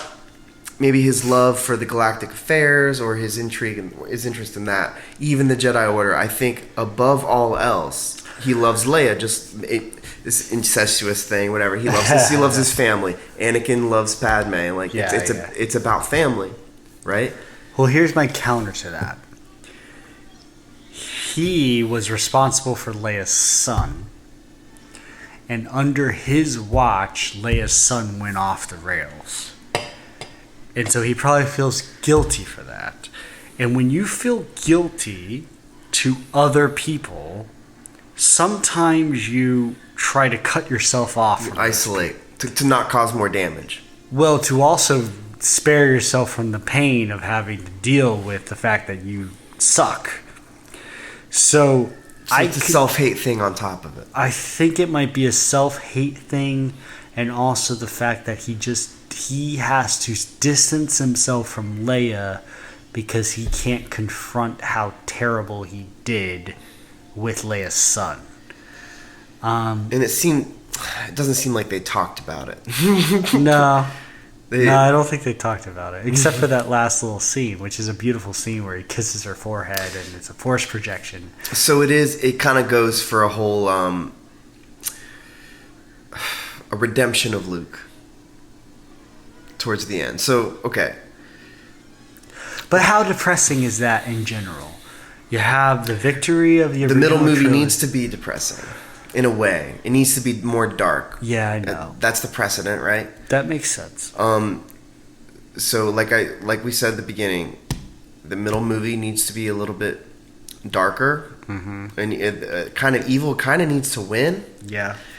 And you need AT-ATs storming like a snow planet. Right? Of course you do. Yeah. Yeah. All right. So what about Rey in this movie? So Rey is almost the Luke that we had when he was young. He wants to fight. She goes to Luke. She's like the voice. She's like almost like his conscience. She plays the role of his conscience in a way on Octu. Well, I think she goes there to learn secret powers that she thinks will help her defeat the First Order. That's what she thinks. And she's ignorant to what the Force even is. She wants to learn how to have super duper powers to go defeat the First Order. That's what her mindset is. And yeah, and well, but she wanted to recruit Luke back into the Resistance, right? Yeah, I think so. Yeah, that was a big part of it. She wanted the training, but then when he really gets into her psyche, he's like, "Why are you here? No, why are you here?" And then she goes, I had this deep thing inside me, like, I don't know who I am, but I have this calling, you know? I have this feeling that's always been there. So she wants to find out who she is. And that's her whole motivation. Mm-hmm. And, yeah, she goes to the dark side. She scares Luke. She ends up going into that dark hole, and she sees her vision in the mirror. Mm-hmm. And that was interpreted all kinds of different ways. Like, what did you see that as being? Like, what was your? Because when I saw that, yeah, it was a throwback to Luke in the tree, on Dagobah, yeah. And what happened in that one? He fights Darth Vader, and then it turns out he's fighting himself. Yep. And that happens in Clone Wars. Yoda fights himself on Mortis. That's the theme. It's about conquering. It's about accepting. Well, Yoda's take on it was that he accepted the dark parts of himself, but through discipline and patience and training, he learned how to not allow that part to control him, but that he is in control. Okay. And so Luke confronts what he could be, is his dark side self. That's a theme all throughout. And so but with Rey, it was just a mirror. And this repeating mirror, and she wanted to see her parents. Like Luke said, the dark side offered you something, and you went right to take it, because that's her main motivation, is figuring out where she fits into all this, right? Sure, yeah.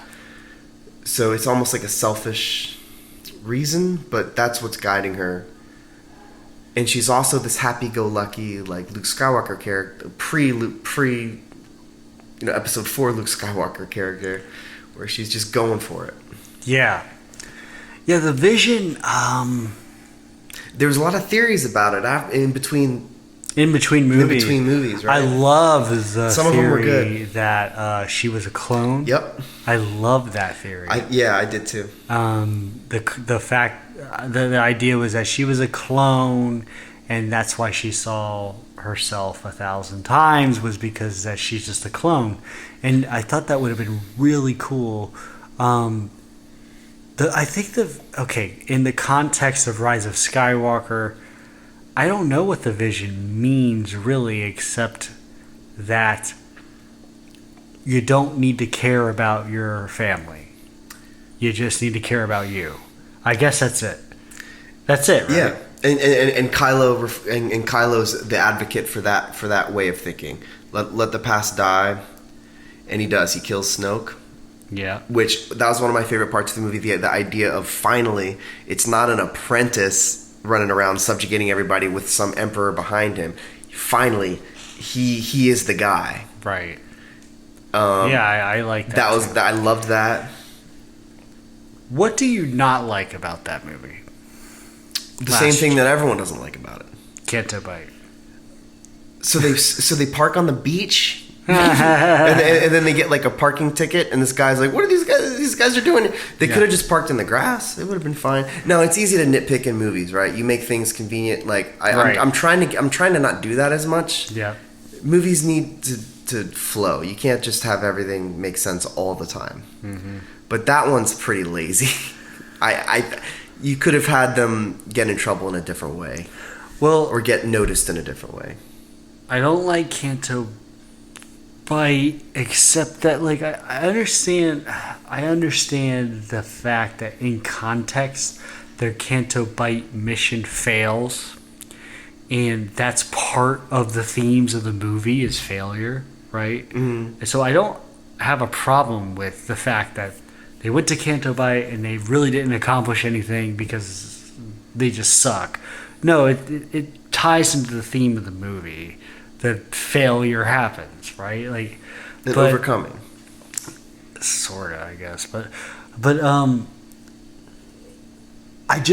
what I really hate about Canto Bite is two things. First,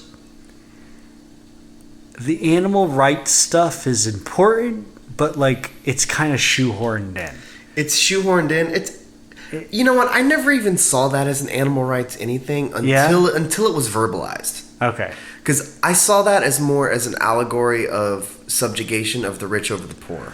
Well, even that one is also shoehorned. Like it is shoehorned. I didn't see it as an animal thing. I saw it as more of a rich versus poor thing. Even the rich versus poor thing, critique on society. The rich versus poor thing is obviously like Rian Johnson wanted to say something and couldn't fit that message into the other A plot, so he had to stick it in a B plot. So even beyond the animal rights thing, the rich versus poor thing is shoehorned into me too. And the idea of war profiteers behind the whole, pulling the strings. So like, which is nuanced in its own way, but like you said, it's not nuanced in the execution of the movie, though. No, but it's like you have a Star War and you have this binary thinking. So let's consider the idea of a third party pulling the strings. So let's summarize my critique as all of Canto Bite's moral lessons are shoehorned in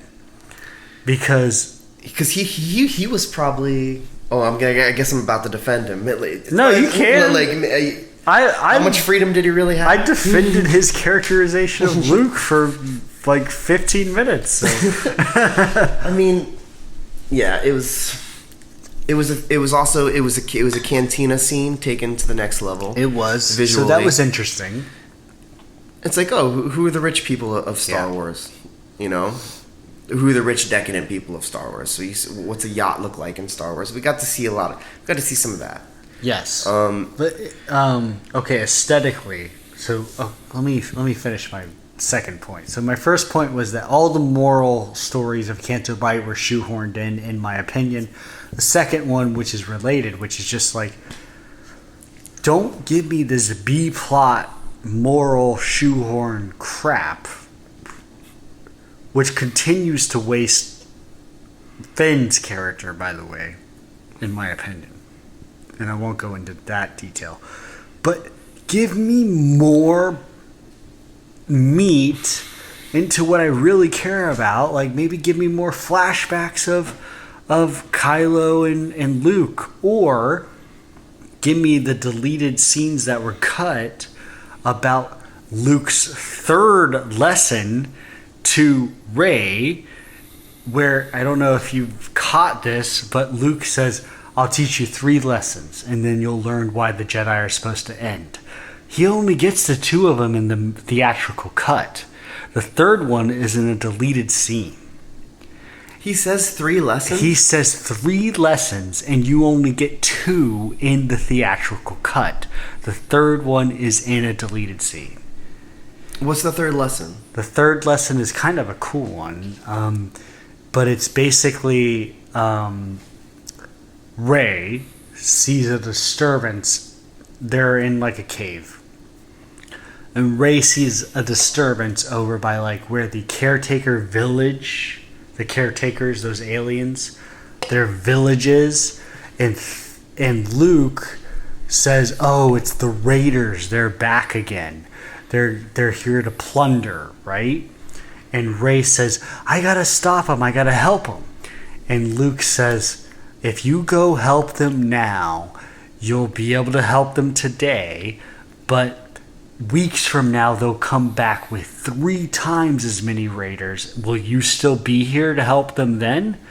You should just leave it alone," is what his thing is, right? So Rey says, "Screw that," runs, and that's actually where the trailer shot comes in, where she's running with a lightsaber. I don't know if you remember that. But she's running with the lightsaber on the beach towards the caretaker village. She cuts a door open and opens the door of the caretaker hut and just sees everybody partying. All the caretakers are just having a good time, dancing, music, cooking. Chewbacca and R2 are like partying with them, and she's like pissed off because she thought everybody was dying. So she goes to Luke, and Luke's kind of laughing at her, and she's like, "This isn't funny. I thought everybody was gonna die." And basically the lesson is, you can't protect everybody, and as a Jedi, if you had just helped them then, things would get worse the next thing. But the point is that was the third lesson. And in the movie, he says 3 lessons, but you don't see 3 lessons. It's just irritating, you know? Yeah, he was probably... that is the longest Star Wars movie, isn't it? I think that's what Mark... Whenever they were interviewing in the build-up to Last Jedi, and they would always ask the cast, "Well, what can you say about it?" And everyone would be quiet, and Mark Hamill would jump in. He's like, "Well, I can tell you this. It's the longest one." Yeah. That was really the only thing you would tell. Yeah. So, yeah, you mentioned that before. That is really interesting. That makes me think of... I don't know, it's weird to bring up Kreia again, but she has, in the Knights of the Old Republic, there's this one part where there's like a homeless guy, and he comes up and he asks for money, and you have the option to give him money or tell him to go away, or like a neutral option. And no matter what you choose, Kreia yells at you, so if you give him money, she says, "Oh, well, he's just going to lose. That money is probably going to be stolen from him. It's probably going to lead to bad things," and so you're not really helping him. And then if you don't help him, she's like, kind of the opposite. She's like, "You didn't bother to help him. You decided to not. You could have played a role, but you decided not to. But he's probably going to end up bad anyway." So it was like a lose-lose. Like, it was kind of that lesson, vaguely that lesson too. Like that sparked that in my head. Like, well, the lesson's execution is kind of vague. Maybe it's about hubris. Maybe the lesson is about hubris and like your place in putting yourself in other people's lives. And thinking that you can, the idea of being a hero, that you are this being that can take control and make things better or worse. Like, I think that the lesson of not that is taking the lesson. I think you're right about that. But so going back to like what I really was saying was that the Canto Bight thing could have been cut for like maybe more Force lessons or something, but like something that I cared about more. And so that's like my main thing with Canto Bight. So other than Canto Bight, do you have anything else that you dislike from this movie? Last Jedi. So they go on about the whole Mary Poppins Leia thing. Yeah. I didn't mind that at all. That had no effect. That had no negative effect on my mind at all. In the theater, how did you feel? when you first watched it? I was stoked to see Leia use the Force finally. Is that what your legitimate reaction? Yeah. My legitimate reaction was because our friend Evan was sleeping next to me. He fell asleep through Rise of Skywalker. He sleeps at every movie. What is his deal? But my first reaction was that looked a little goofy. That was just my gut reaction. Like, I mean, now that I look back on it, I love it. I don't mind it at all. It was a long-awaited unveiling of her power. It was just the actual visual of it just hit me as goofy. And people are like, "Oh my God, you're in space! You immediately turn into ice and you die." Like. See, I never went down that direction. Yeah, like there's gravity. Yeah, like Star Wars is not a scientifically logical place. But Leia looking sort of like Superman. I didn't think Mary Poppins at first, but I get Mary Poppins totally. But Leia looking like Superman a little bit just made me think it was kind of goofy. That didn't click with me. I didn't see it as that. I saw it as, oh, she's pulling herself towards the ship. I did too, except it just looked a little funny. And it struck me and the fact that weird. all that debris near her face and it's still, and then it moves, and then that was like that tiny reveal. It went from small to big. It was like you finally see the telekinesis come through, on the little particles. Grow, and then she pulls herself to the ship. Then they pull her in, and Leia's out for the count for a while. So now it's Poe Dameron's journey. Yes. And another huge criticism. So I backtrack very quickly about a big thing that I like about this movie, and the big thing that makes it a more unique Star War, right? Yes, sure. So the idea that they are a stranded ship that can't escape light speed, that's always the move. You jump light speed, Star War is over. They're like a stalled out ship, and instead of this big, flashy battle, it's more of a stalemate, like a waiting game. The Star Destroyer is stalking the Resistance ship slowly and just sending bombs over, and they're just stalled, and it's just a stalemate. They're just waiting each other out. That's cool. Yeah. That's way more interesting. That's a new take on a situation between spaceships that could plausibly happen. I would agree with you a little bit with the idea, but like it's literally just the idea that you like get in the movie. Like if they had spent some time with like crew members like talking about how stressful it is and like just thinking like only a moment's notice and they'll catch up to us because we'll run out of fuel. Like the idea is something unique, but that's all you get in the movie is just the idea of it. You just sure. But that's like a criticism that you can have in a ton of Star Wars things. But that's what I would say. Is that, like, I didn't really actually get that fleshed out in the actual viewing of the movie. Like for me, I mean, yeah, I was way more invested in the Luke thing. You know what? One thing, yeah, I was more invested in the Luke stuff. I guess the one part that you do feel it though is when the one captain of the one ship says, "Godspeed, rebels," and it's like all those people are going to your ship now. That was cool. And I'm gone. Like that was cool. It shows the zealotness. Yeah. Or just how committed these people are to fighting the Empire. Yeah. And but with the Leia scene, the Mary Poppins scene, Admiral Akbar dies. Yes. Just boom, gone. And that was Kylo, and he could have shot the bridge, and he hesitated. And did he shoot the bridge? He did not shoot. He did not shoot the bridge. So that was a hint towards his light side pull, I guess. He killed his father, but he just could not get himself to kill his mother. When you got out of the initial viewing in the theater, how did you feel about Last Jedi? I was satisfied. You were satisfied? Like, just you liked it? Yeah,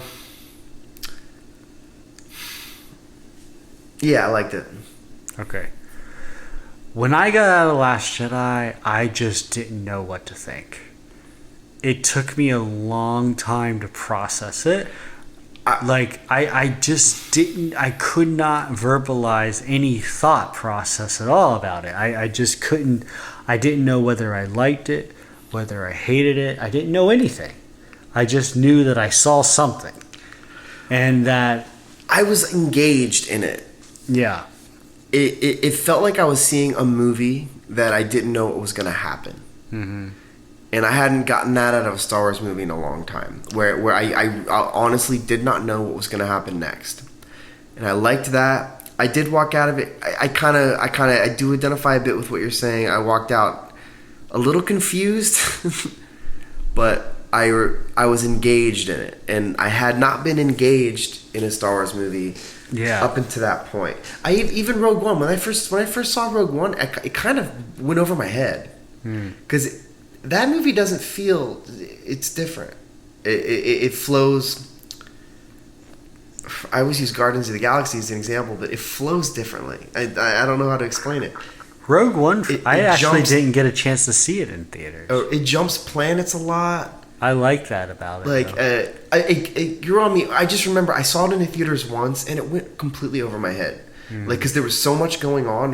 Every character was new. Well, that might be kind of like how I felt then. When I got out of the theater, Evan, who had slept through a good portion of it, asked me how did I like it, and I could not answer him. Okay. I did not know whether I liked it. It was almost, maybe it was also a side effect of having seen Force Awakens, saying to people that I liked it, thinking that I liked it, wanting to like it, but then realizing I didn't really love it. Maybe I was a little more guarded with my feelings about it.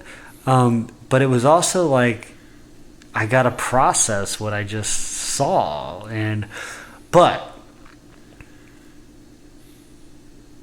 how do you feel about Last Jedi nowadays?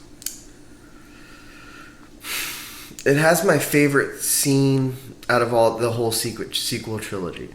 And I guess I can segue into that by going, they're doing that stalemate thing between the ships, and then that whole controversial thing about Admiral Holdo not revealing to Poe Dameron what was really going on. It's like, oh, we're going to that planet over there. It's right there. You see it? It's right there. Whatever. Convenient. They go to the planet, and then you have the Hoth thing. Now you have a Kylo who's fully in control of the First Order. No Snoke. None of that. He's in control. He's got the AT-ATs. And it's kind of like a Helm's Deep, Lord of the Rings, Two Towers kind of thing, where they're held up, and it's the last straw for the Resistance. There's only a few of them left, and yeah, it's just like the final battle. Like, it kind of had that thing, and yes, Kylo as the solo guy, and he's attacking with the AT-AT, and he's just flexing on everybody, which is great.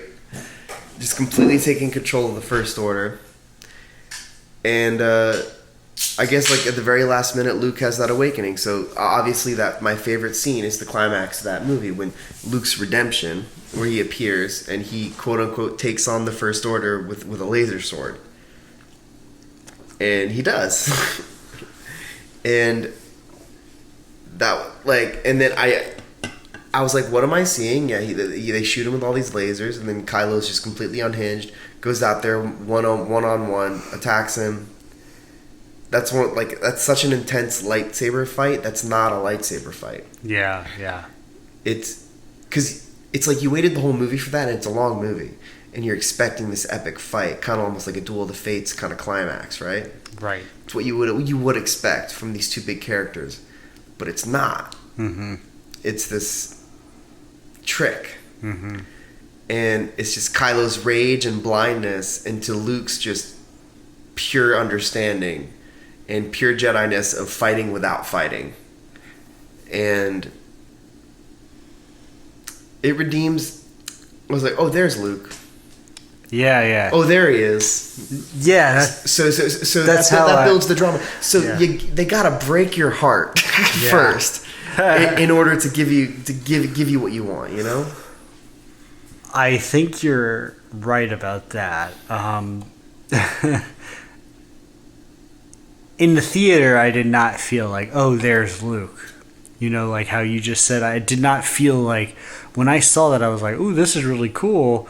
But I didn't feel like, oh, there's Luke. But on multiple viewings and looking back at it, that is where you see Luke. That Luke has shown up. And it's almost like a Yoda Luke. I don't know. It's so advanced. Yeah. Fighting without fighting. That's beyond. Fighting He's without reached mastery. It's the mastery, and it's the most Jedi way to win a fight. Because you're not fighting. You're just distracting them and defending the people inside the base, you know? Before we move on, I mean, Luke and Yoda scene for Last Jedi is amazing. I love that scene. Now Luke is an old grizzled master, and he can sit with his former old grizzled master.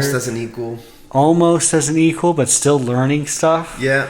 And he's watching the old Jedi Order's temple burn down. Like, it's just great. I love it. And that was almost like a meta commentary on the series in and of itself. Like, yes, it's time for something. It's time to move on. It's time for the Jedi to end. Yeah.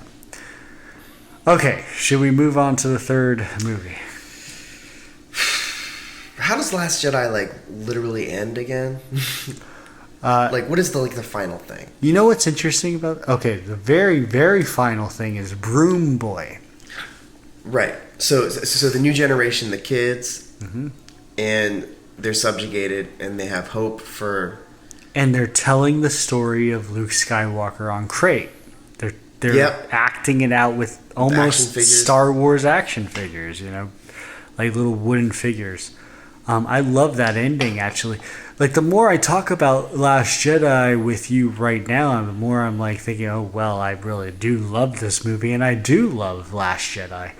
I don't love the Canto Bight stuff, and there's little nitpicks I have. I don't like. Well, I don't think they're even little nitpicks. There's big problems with it. Okay, there's big problems with all three of these movies. Okay, so I'm just gonna say that right up front. Well, thanks for bringing me back down. But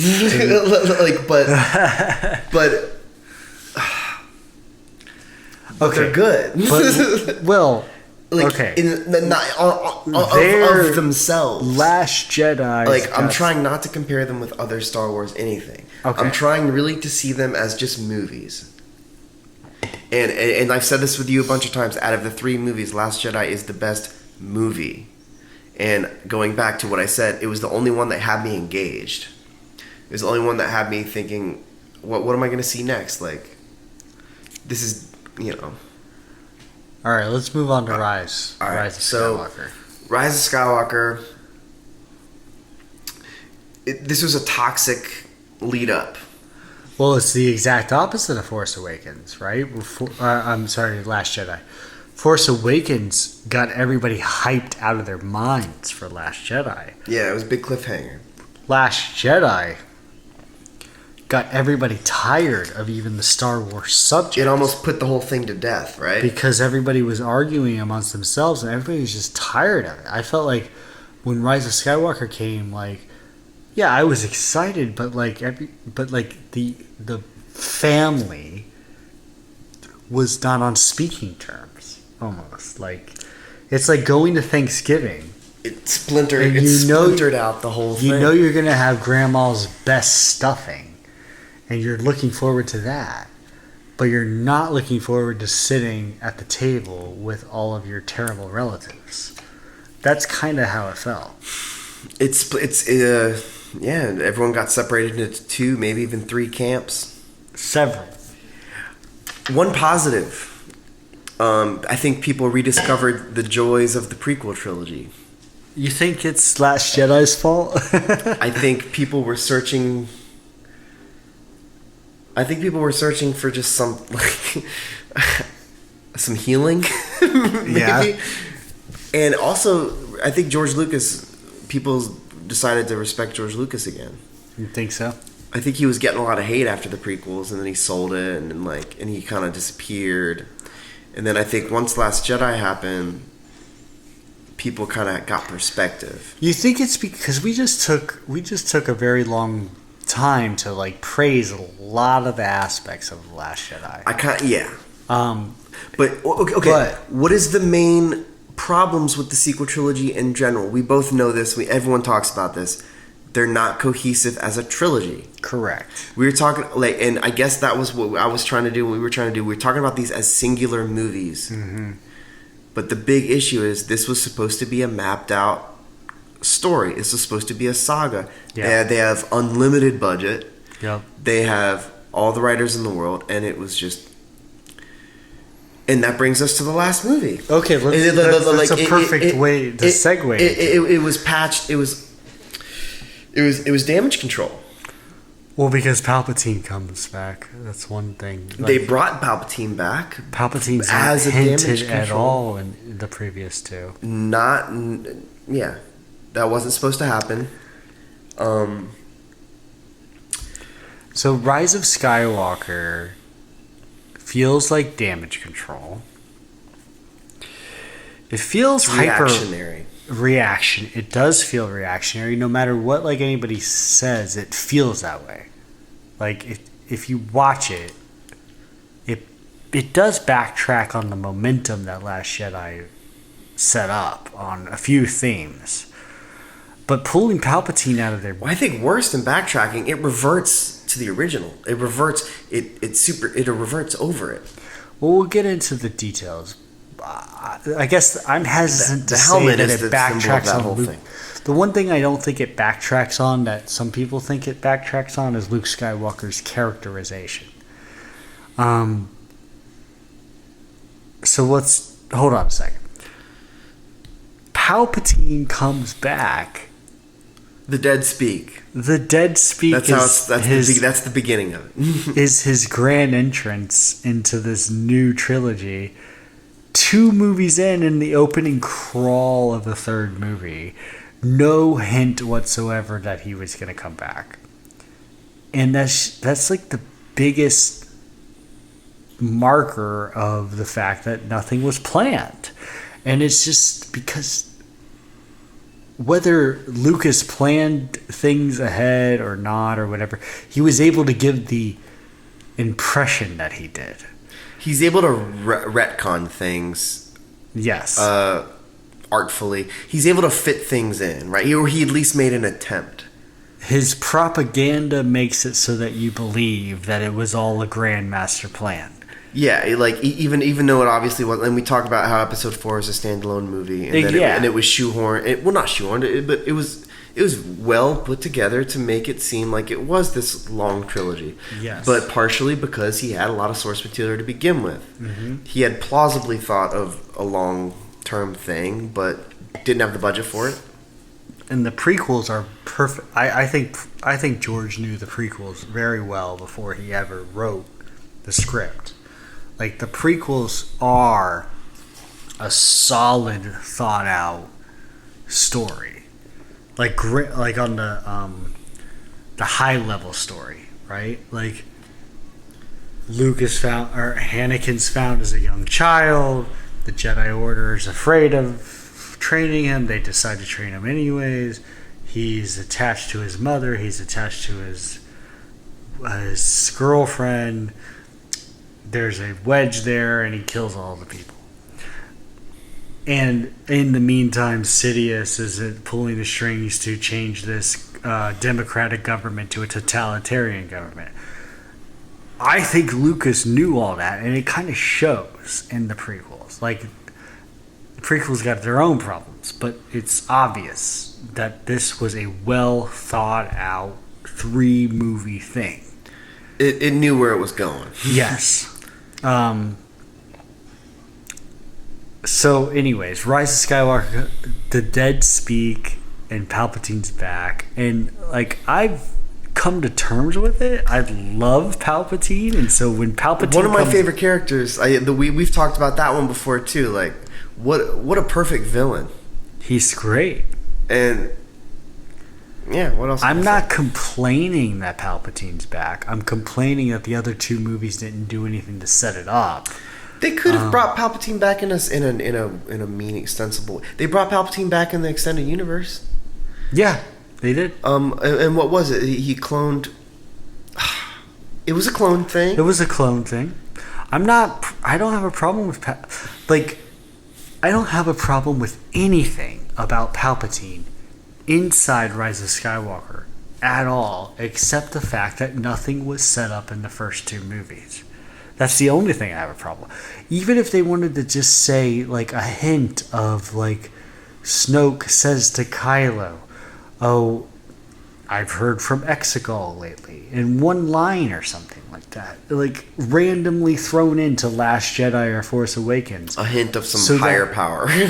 Right, exactly. That's what I'm talking about. But like, that's the only thing I have. We didn't get anything of that because it wasn't planned out. Because it was not planned out. So and that's even the worst thing. Is not even like in story it's terrible, but like as a meta analysis of way they planned this trilogy out is like, you obviously didn't. So, and they barely even tried to make it seem like they did, which was our praise for George Lucas about how he artfully fixed his mistakes. Yes. Or fit them in. He's good at writing backstories for things that didn't have them in the first place. Mm-hmm. Sidious is that example. Sidious was the Emperor. He was just this nameless, pale, creepy dude. Mm-hmm. He was called the Emperor. He didn't have a name or a backstory. Mm-hmm. He was just the Emperor. And then part of the prequel trilogy, he fleshed that guy out to this cool, awesome, insidious character. And so the Rise of Skywalker. How does it start? Well, it starts with Kylo killing a bunch of Vader enthusiasts on Mustafar, trying to grab a Wayfinder. Was that Mustafar? And you're looking at me with this hugely puzzled look, and you should be, because the movie does not tell you any of that. And that's another criticism I have of that. So movie. He's in there doing some cool fighting. I didn't know who he was fighting. He was fighting, so he's on Mustafar. That's number one. It starts off with Exegol, or does it start off on Mustafar? He's on Mustafar. You don't know it's Mustafar. Nobody tells you it's Mustafar, and it doesn't quite look like Mustafar. But he's on Mustafar, and he's looking for a Wayfinder to try to track down Palpatine, because Palpatine just gave a video. Sent out a radio broadcast. He did a Zoom conference with the entire universe and said, "I'm back, bitches. I'm back, and you're all gonna die." Bend the knee. You know about those Death Stars? I got like 1,000. I have all the Death Stars. So he goes to Mustafar, and he's going to find Vader's Wayfinder. We talked about this before, and I did like it. So the Wayfinder was supposed to is made by Palpatine for Vader in case Palpatine is killed, right? That's the way I interpret it, yeah. Is that what it is? I think so. But it's in Mustafar, in Vader's little area, and he has to kill Vader cultists to get to it. So that's the beginning. He's the ultimate Vader cultist. I know, right? So he gets the Wayfinder. He goes to see Palpatine. Well, let the past die. Maybe he's a new man now. Palpatine says, "Bug boy," and he's very excited to see. I made Snoke. And he's all the voices inside his head. Yes, it was all a farce. Which I like, because it does. I like that Palpatine's pulling the strings again. That's familiar territory for me. Now it feels a little more like Star Wars again. Yeah. I guess you could say. And we get to hear a little Darth Vader. Now, and we're thinking back, right? We're thinking of Darth Vader. We're thinking of all these voices. And then they go into that later. Yeah. So, like I said before, I like a solo Kylo Ren. Running around, doing his thing without an overlord. Yes. So he goes to Exegol, the lightning theme, the Sidious theme. He goes in the darkness. He sees the cloning machine. He sees a bunch of Snokes crammed into a petri dish, into a jar. Then he sees Sidious, the great unveiling. Oh, okay, he's back, and somehow he cloned himself or whatever. And he's not looking so good. He's not looking so good. and he's like, "All right, I'll give you an armada. Yep. You got to kill Rey." That's right there. It's right there. Kind of like that doesn't sit why well would with he me. care? Why would he even care about Rey that much? Palpatine or Palpatine? Palpatine. I agree. I when I first heard that in the theaters, I was like, isn't he already trying to do that? Isn't Kylo already trying to kill Rey? Because last time I checked, Rey was the one who was gonna oppose Kylo because Kylo's trying to be this supreme leader stuff. Well, she's trying to pull him to the light, and he's trying to pull her to the dark. So you don't think at the end of Last Jedi he didn't already have intentions to kill her? Or just still turn her, I guess. He wanted to turn her. I guess even in the beginning of Rise of Skywalker, he still says, "I'm going to turn you to the dark side." Like they were never even like set out to kill each other. Yeah. It didn't even seem like that. Well, like, because like in Rian Johnson, they were having the Force conferences. Right. They were speaking to each other on human terms and like kind of humanizing each other or trying to understand each other. So it's hard to go from that to just. But they blind tried to murdering join each other. up in Last Jedi, and it didn't work. Like it Yeah. didn't cement itself. But okay. And then they get into that. Let me ask you this before. Does Palpatine's return cheapen Anakin Skywalker's redemption for you at all? That wasn't my first thought. No, okay. I did think, I was like, oh, well, how did he survive getting thrown down the mine shaft of the Death Star? But I didn't really think of like it in terms of Anakin's sacrifice. I thought of just like we already said, this hasn't been built up at all or hinted at all. Like this is just thrown in there because we killed the villain already. It's like, why can't Kylo Ren be the villain? He's a great he could be a great antagonist. Let him do his thing. Yeah. But I guess people liked him as a character, so they had to create a redemption arc for him. Yeah. Okay. So then you need a real villain. So Palpatine's the real villain. And again, I like Palpatine. Do you think Palpatine needed to be involved to make this a cohesive story, episodes 1 through 9? Is it the Palpatine saga or is it the Skywalker saga? That's a very good question. I mean, what do you think? I don't think Palpatine needed to be brought back. I think they needed to bring. But if you name it the Skywalker saga and you go with the fact that Kylo Ren is the main antagonist now, the Skywalker saga ends with a Skywalker being the bad guy. Because Rian Johnson flipped everything on its head. Mm-hmm. So it's like a question of, are you going to just honor what he tried to do, or are you going to just not? Well, to be honest, like, the Skywalker saga ends with one Skywalker becoming Darth Vader and destroying the Jedi Order and killing younglings. Another Skywalker momentarily defeating an empire, but then becoming a coward, running away, and creating a new terrible Darth Vader. And then the third Skywalker being the new terrible Darth Vader. It's a very depressing way to look at the Skywalker saga if you kept Kylo Ren not redeemed. Yeah. Yeah, like, it's not it's called Rise of Skywalker. Yes. So, with Rey, her whole motivating thing was, who is she? Yeah. And this movie was pretty obsessed with that idea. And that's been the whole thing throughout the whole 3 movies. That was the saga. That was the saga, the Rey saga, right? The Rey Palpatine saga. Where does she come from? And they never gave you anything up until the very end.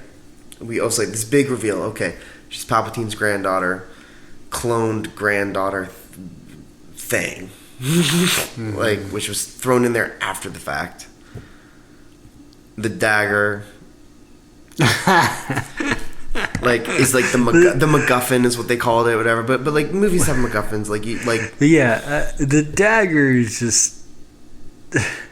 Okay, and this movie, so the pacing of it, as far as a movie, like my big thing with it originally was like it's just plainly a badly executed movie, and like I felt that way too. I watched that movie and I was like, I feel weird about this movie. Like I feel like I don't know what to look at. Like it's so rushed. Like I don't know what to like even feel.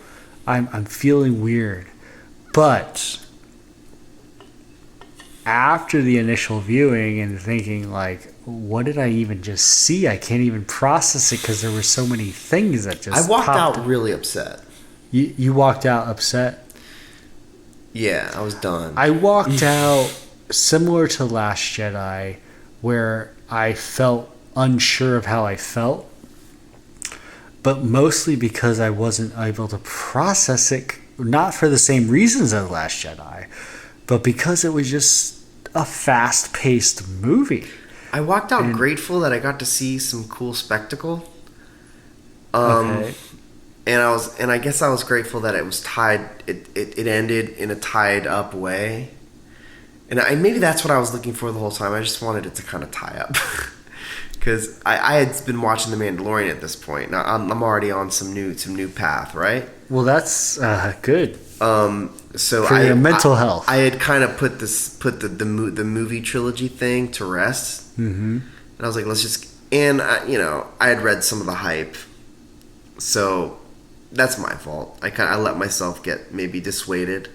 Yeah. But I went in with I tried to have an open mind, and there's definitely a lot I liked about it, and it's actually a very rewatchable movie. I'll give it that. Now that it's on Disney Plus or whatever, I gave it some rewatches, and every time I watch it, it's parts of it grow. I will echo that like a lot, because what I was gonna say too is that after you watch it, the pace slows down for you. Once you know what's going on. Once you know what's happening and where it's going, you don't have to care so much about the fact that it just keeps going and going and going and going and going. Doesn't give you any time to breathe with the emotional weight of anything. No, it's like everybody's a sociopath in that movie. It's just like everybody's got a mission. And so, yes, I know what you're saying, but after you know where it goes, you don't have to care anymore. And you just watch it. And when you just watch it, it's enjoyable. Yeah. And I've been bringing this up. So, like, the parts I enjoy about it are the parts that were stolen from George Lucas's original vision. Yeah. So, original vision was he was going to have a red Twi'lek. We said this already. But he was going to have a Death Star underwater. Oh, yeah. That was broken up. Ruins of a Death Star underwater. I don't know the exact reasons, but they were going to go dive in there to the throne room. And they did that in this one where they're on top of the water. A dagger with a shape on it that has the shape of the Death Star horizon thing. And they happen to be in the right place. Oh, there it is. The dagger doesn't make sense. Force healing. That's a thing now. And I guess they're gonna keep putting that in. Like, it's like, oh, why didn't Luke force heal Darth Vader? Why didn't Anakin force heal Padme? Why didn't anybody force heal anybody for anything? Oh, I know why. Because it undoes the whole. It takes away all stakes of anything. It basically means death isn't even a concept anymore. So, yes. That's going to be another podcast. But, where we talk about all the terrible, controversial subjects that are in all these That is our next points. one. I forgot. We're going deep in the next one. But, okay. So, how do you feel about the ending? I liked the ending. where, they wrap it up as in she's on Tatooine. She's kind of rediscovering the beginning of the Skywalker thing. It ties it in with the twin sons. And then, a little original. She makes an orangey yellow lightsaber out of her original staff. Yep. Kind of true to herself. Mm-hmm. An homage to herself and her roots. She's back on a desert planet. She's in her element.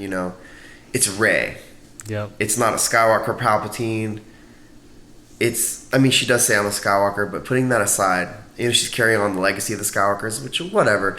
But I'm actually what I got out of that is she's Rey, and I tie it back to that beginning of the Force Awakens Act 1 that I liked with her opening. And I know that was meant to tie the Luke Skywalker saga in of his opening when he sees the twin sons and looking in the horizon. But to me, that kind of made Rey a real character again, a little bit. So I was good with that. The whole Reylo thing, and they defeat. It was representative of all Sith and all Jedi kind of fighting, all condensed into these two people. The Force dyad thing was out of nowhere. It was just a way to explain weird things, like that weird connection that they had, that Rey and Kylo had, which Rian Johnson said that was just a way for him to have them speak to each other so that they could... Right, Snoke apparently connected them. Yep. That was his explanation, and then we had the Force dyad thing from JJ.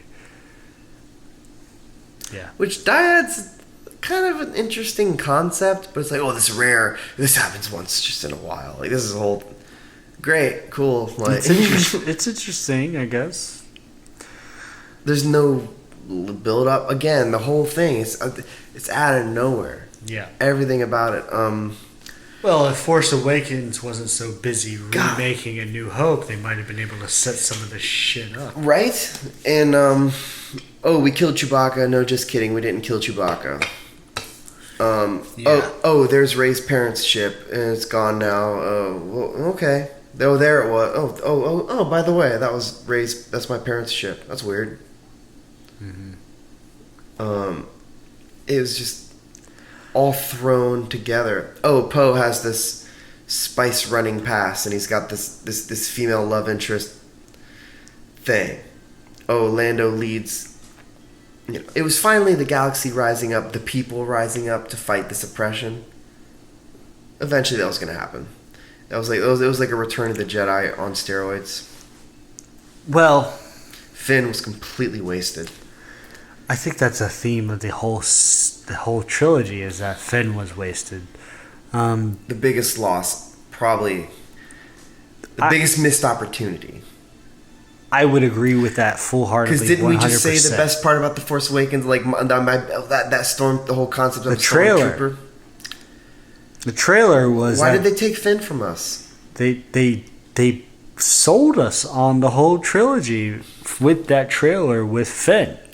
It's like they got cold feet or something. Anyways, my general thoughts on the ending is that I don't like the fact that Palpatine's ultimate downfall is just pull out that second lightsaber so you can reflect that lightning more prominently than what you were reflecting with the first lightsaber. The fact that you got two lightsabers, and I guess the entire Jedi Ghost army inside of you or something, which is ambiguous. That's how you defeat the evil Sith Lord? Again. It's hollow, yes. I don't like the way they defeated Palpatine. I don't understand it. And if somebody explains it to me, I still don't see it on the film. Then her having a new lightsaber is freaking awesome. I love the actual lightsaber. It's a gorgeous lightsaber. It should have happened earlier. Yes, it should have happened earlier. Her becoming Rey Skywalker, I'm kind of cool with because of two reasons. First, I like that it's like a final FU to Palpatine. Like, yeah. I'm not Rey Palpatine. I'm Rey Skywalker. It's the same family that you've been trying to manipulate, and the same family that's been foiling you for like decades. I like that. But I also hope, I really do hope this, and this is like a theory that came out before the movie came out, Rise of Skywalker came out. But I hope that the new order that Rey may or may not establish is not called the Jedi anymore. I want it to be the Skywalker order. Just to show some progression in the fact that the Jedi Order didn't work twice. We tried it twice, anyways, in the Skywalker Saga movies, anyways. So I want that to be the case. And in my head canon, that is the case. Whatever Rey continues to do with the Force, if she teaches other people, those people are going to be called Josh Skywalker and Jason Skywalker and whatever. And it's just going to be... It'll be a title. It'll be a title instead of a name. I think that would be cool. What do you think about that? That's a cool take on it. I mean, it kind of ended where it began. Is like, okay, now instead of Luke... Now the idea of Luke starting a new Jedi Order and doing this is just another person doing the same thing. I didn't get to that point, but I hate that part so of it. There was no really conclusion at all. I hate that part. The ending of Return of the Jedi ends with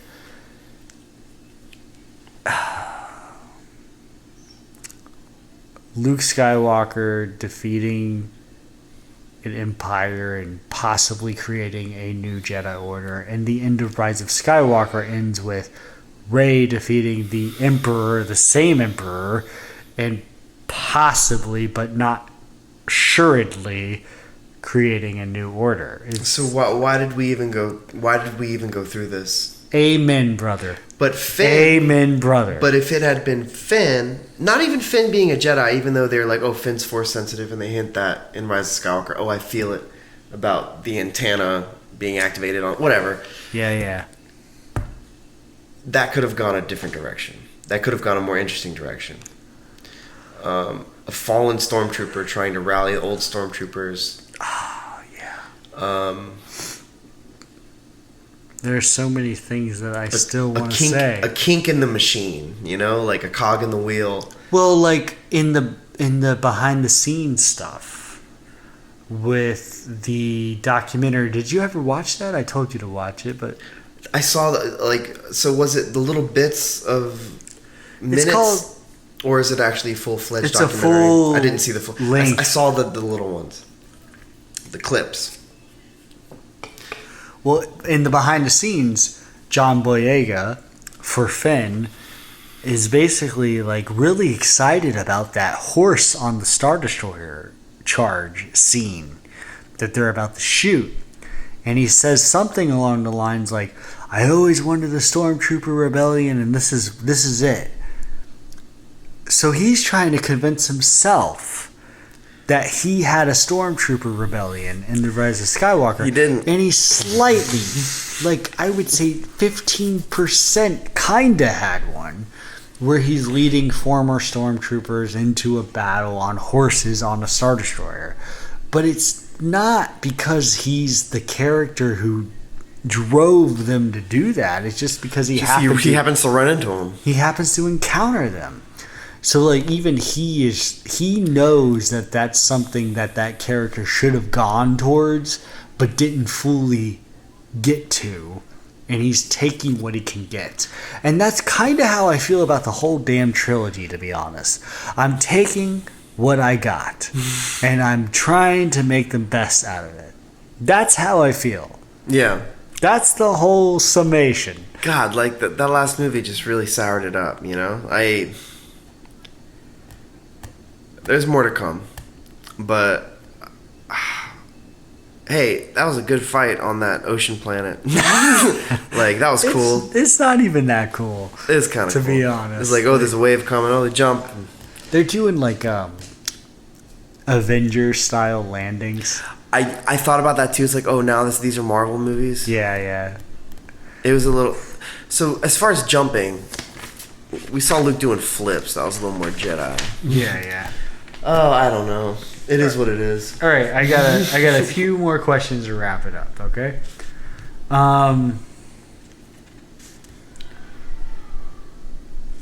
Okay. Favorite movie out of the 3 sequel trilogies? I think you can tell if you've been listening. Last Jedi, which is, come at me, bro. Yeah, I would say my favorite movie out of the 3 is The Last Jedi, except that I have been rewatching Rise of Skywalker more and more. Yeah. And I would say my favorite movie of the sequel trilogy is The Last Jedi, minus the Canto Bight scenes. But my favorite movie that I will watch the entire movie Rewatchability is Rise of Skywalker. I actually agree with that. I went on a binge of watching The Last Jedi a lot. Yeah. So maybe I burned out on it. Maybe it's the novelty factor of Rise of Skywalker that's getting me in there. True. But ask me in 5 years. Okay, I will. Ask me when it's like prequel status, okay. Right? Yep. You know, like when we have a bunch of other movies that are distracting us from it. Okay, the sequel trilogy. What is the moral and the lessons the sequel trilogy is trying to tell you? That you can rise above failure. And I guess maybe that your mistakes don't make you who you are. I think that's really good. You got any other ones? War is a racket. Okay. I'm really zoning in on Last Jedi. I was gonna say you're basically just saying Last Jedi had some morals. Do you think Rise of Skywalker and No, Rise of Skywalker tried to just wrap things up with it had all the Jedi like representing the Jedi fighting, representing all the Sith. So in that movie, she's doing her training. She's meditating in the beginning. She says, "Be with me, be with me." She's trying to connect to all the dead Jedi.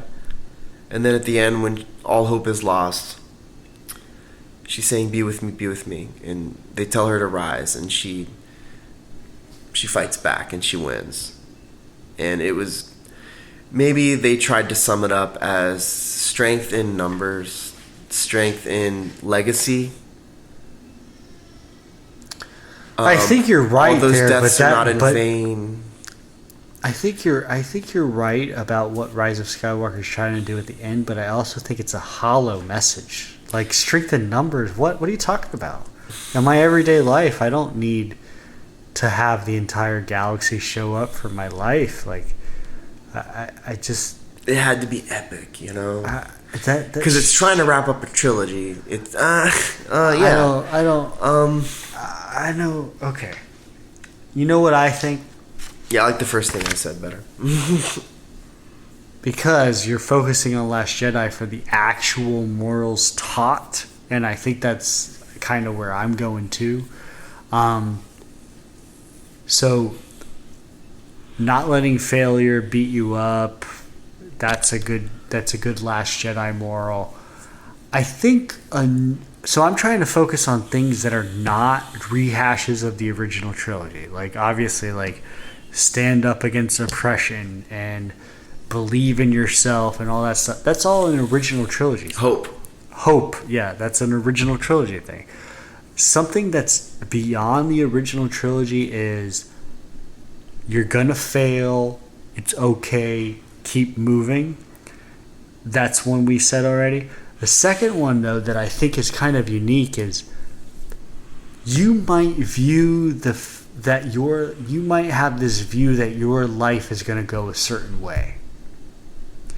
And when it doesn't go that certain way, it doesn't mean that you are just a failure. It means that your life is going to fulfill a different purpose than you envisioned. So going back to Luke Skywalker, at the end of Return of the Jedi, he might have thought, my purpose is to bring back the Jedi Order. And so he started a new Jedi class. He was going to do that. But when the story was all wrapped up, his purpose was not to restart a new Jedi Order. It was to become a legend for the galaxy to rally behind. It wasn't to create a new Jedi Order. It was to epitomize this hero archetype that even he didn't think he lived up to. But in the galaxy's eyes, he did. Rey's legacy might be what Luke thought his legacy was going to be. So the more I'm extrapolating out of that is that you sometimes think your life is going to go a certain way, and if it doesn't go that way, it's not the end of the world. You could still have a meaningful life. You roll with it. You roll with it, and hopefully you still accomplish something. Okay. Hope, yeah. Greatest disappointment in the sequel trilogy, real quick? That it wasn't a cohesive 3 movies. I think that's fair to say, and I think I would agree with that. That's what killed it. I think another one would be like... Almost everything else was good. They wasted Finn's character. Yeah, they should have done way more than with Finn. Yeah, they set him up and then they knocked him right back down. Yeah. Greatest strength of the sequel trilogy. Kylo. I would say Kylo Ren, and having a more, like I said before, a more young, not so dark character, trying to build his own ethos, which was let the past die, do this new thing, let it go, which is almost like a perversion of Yoda's Buddhist philosophy of no attachment. It's almost like a dark side perversion of that. It's a get rid of all your attachments. Like a more violent version of that. Yeah, like a more maybe nihilistic idea. Yeah. Because like love is a dangerous thing. It's what undid everybody else. So he's kind of taken the other way on it. That's new, I guess. So that was a kind of a new direction of that. I like if you really boil it down to a kind of ideological thing. Because originally it was all about hope, and he was kind of he stole the show as far as the ethos of where it was going, which is weird. So Kylo Ren and his character would be like your greatest strength of the... Is that what you're saying? I think so. I mean, he was kind of redeemed. He was redeemed in the end, that whole thing. But it's not like his character, but it's like it's his philosophy of his evil side of his character was a totally new take. It was like the only original thing I could find. Yeah. And then Finn, but it fizzled out, so I can't even count that. Like what we said, like he fizzled out. You're right, yeah. So that was potential, but that didn't flesh out. So a lot of everything else was a rehash. Let's bring Lando back. Let's bring Han back. Let's bring So I can't count any of that. Kylo is the only kind of new thing. The greatest strength I can think of, other than the fact that the movies look good. Modern era, like I have hope. The way they the way they swing that Millennium Falcon around. Yeah. The way but to be honest, Mandalorian looks great too, and it's pushing the technological achievements with the volume set that they have, like further than what the sequel trilogy did, and I feel like. And you can do so much more with a show. You can, yeah. Like if you're gonna fit Game of Thrones into 3 movies, yeah, would it have been as good? No, it would not have been good. So if let's have a Star Wars Game of Thrones, like let's have 7 seasons of we might have that with the Mandalorian, but so greatest strength other than like the visuals, the fact that it looks good, the acting and the cast were phenomenal. Those are good strengths, and the weaknesses of the story are not weaknesses on them. That's true. I would say the greatest strength of the story then. So I agree with you. Visuals, okay, except I hate Force Awakens because it's like no original visuals anyway. The quality of the visuals is good, if not the originality of the visuals is not that great, honestly. The aesthetics are the same as the original trilogy. It's just modernized, which I do not like. We had the original trilogy aesthetics already. We don't need them again. But anyways, story-wise, I think it's the fact that Luke Skywalker rose from a huge failure and became a legend in the universe. Again. With this crate battle at the end of Last Jedi. Battle. The crate battle is very important. It's the high point of the whole thing. It's the high point trilogy, of the whole trilogy. By miles. I agree with you. Okay. So, favorite shot of the entire trilogy? Shot, what do you mean? Like, video shot. Like, movie shot. Visual scene. The crate, yeah. The crate battle. I agree. I guess... Any other ones besides the crate battle? Because I would agree the crate battle is the best shot. It symbolizes Octu. There's like some symbolism with the red.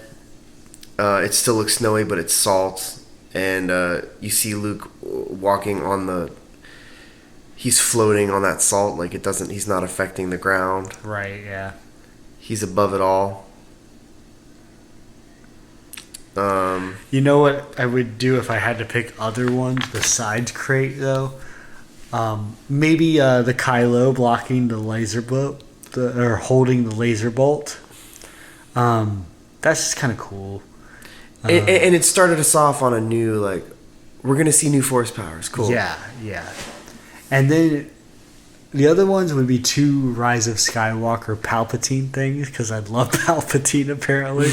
Like, I don't even realize how much I love Palpatine until I start talking. Until we get into it. But, like, him sitting on his throne in his red and black Sith rejuvenated garbs with lightning shooting out of his hands into the sky. And he's just obscenely powerful. Yeah. He's taking down ships. So that shot of him just sitting on the throne with his lightning in his hands.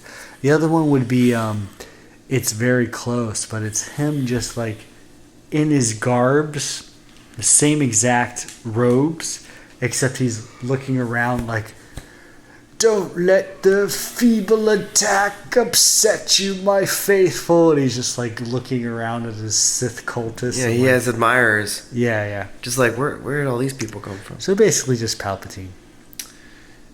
Yeah, he's like the biggest flaw, yet the biggest... He is. It's weird. I will bitch about JJ bringing him back, but I love that he's back. But more Palpatine is more Palpatine. Correct. Okay,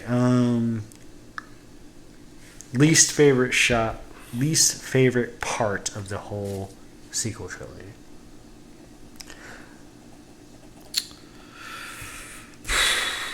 My first impression was to say Cantabite, which is funny because I'm talking up Last Jedi like crazy. Force Awakens, when you brought up that space battle at the end on Ilum, it's almost transparent to me. I don't even have it in my mind, which means that's probably not good. Rise of Skywalker, I didn't like the ending. What would I want to least see again? What would I feel like be a waste of time? Yeah, that whole side mission in The Last Jedi. Cantabite. Yeah. Okay. I think mine would be the ending of Force Awakens with the space battle and the Star Killer base battle. Like, maybe the forest lightsaber battle is redeemable, but like, give me something different than that. You know, that's boring. If you could change the sequel trilogy in any way, what would you do? Like, try to keep the bones of what's there. Yeah. But tweak it a little bit. What do you think you would do? Finn would be a real character. We wouldn't bring Palpatine back. Kylo could maybe lead a new thing, and then maybe he could lose the faith. You could still have Kylo kind of turn towards the light, and then you have like his second in command pulling the strings and taking control, and like we could see him lose authority over this thing, and see them. That kind of they vaguely happened with the guy with the Sith cultist Mole in Rise of Skywalker. Yeah. They could have gone more with that, like a second in command taking control. That would be what Kylo did. Or even if Hux was not castrated, you know. Yeah, just out of nowhere. Yeah, I mean. So yeah, Hux got castrated. No, I guess what I was saying was the missed opportunity of I would have wanted Kylo maybe to be to be hurt from under himself, just like he did to Snoke. Like maybe have someone try and attack him from below him. That would have been cool. That could have been interesting. Like, yeah. But what I would change, like I just said, the Finn thing. That's the number one. That's thing. the number one. And Rey, like let's have Rey earn it. So she would not be a Palpatine, or what would you do with I'm fine with the Palpatine thing. I am too. That doesn't scare me. It's just she's overpowered. That's the same thing everyone's saying, but it makes it hard to believe.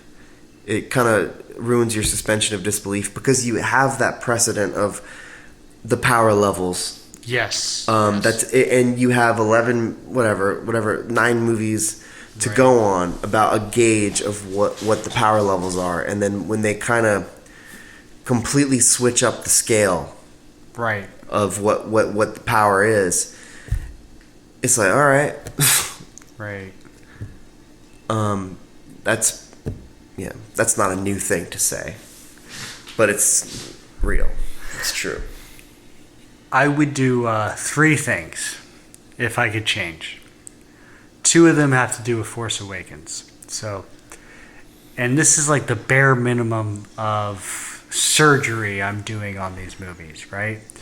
So, the first thing is I would try to give context to the actual galactic conflict a little bit, where I do not like at the beginning of Force Awakens, we're back to Empire versus Rebels aesthetics, you know. What I would rather see, and it was actually some of this is in novels of canon Disney novels. I want to see the fact that Leia tries to tell the New Republic that there's these bad guys called the First Order, and they're like neo-Nazis. Where is the New Republic? The New Republic is non-existent in these movies. But if you had like a classic prequel Senate meeting where Leia was in the Senate telling them that these First Order Nazis are rising up in the Outer Rim. No Coruscant we saw at all. Yeah, give us some of that, like that political backdrop, and then when she says that, there's novels that say why people don't take her seriously, and the novels say it's like Aftermath is the novel that basically word got out that Princess Leia was Darth Vader's daughter.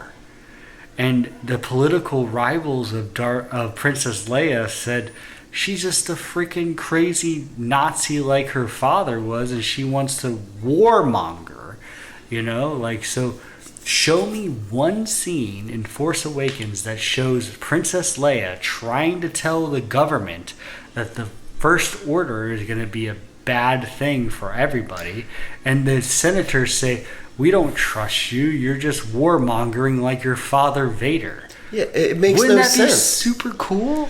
Yeah, no, and it would make sense. Like it was just the resistance was just this fringe thing again. Like, what happened to the New Republic? Yeah, it would one scene would just do wonders for solving that.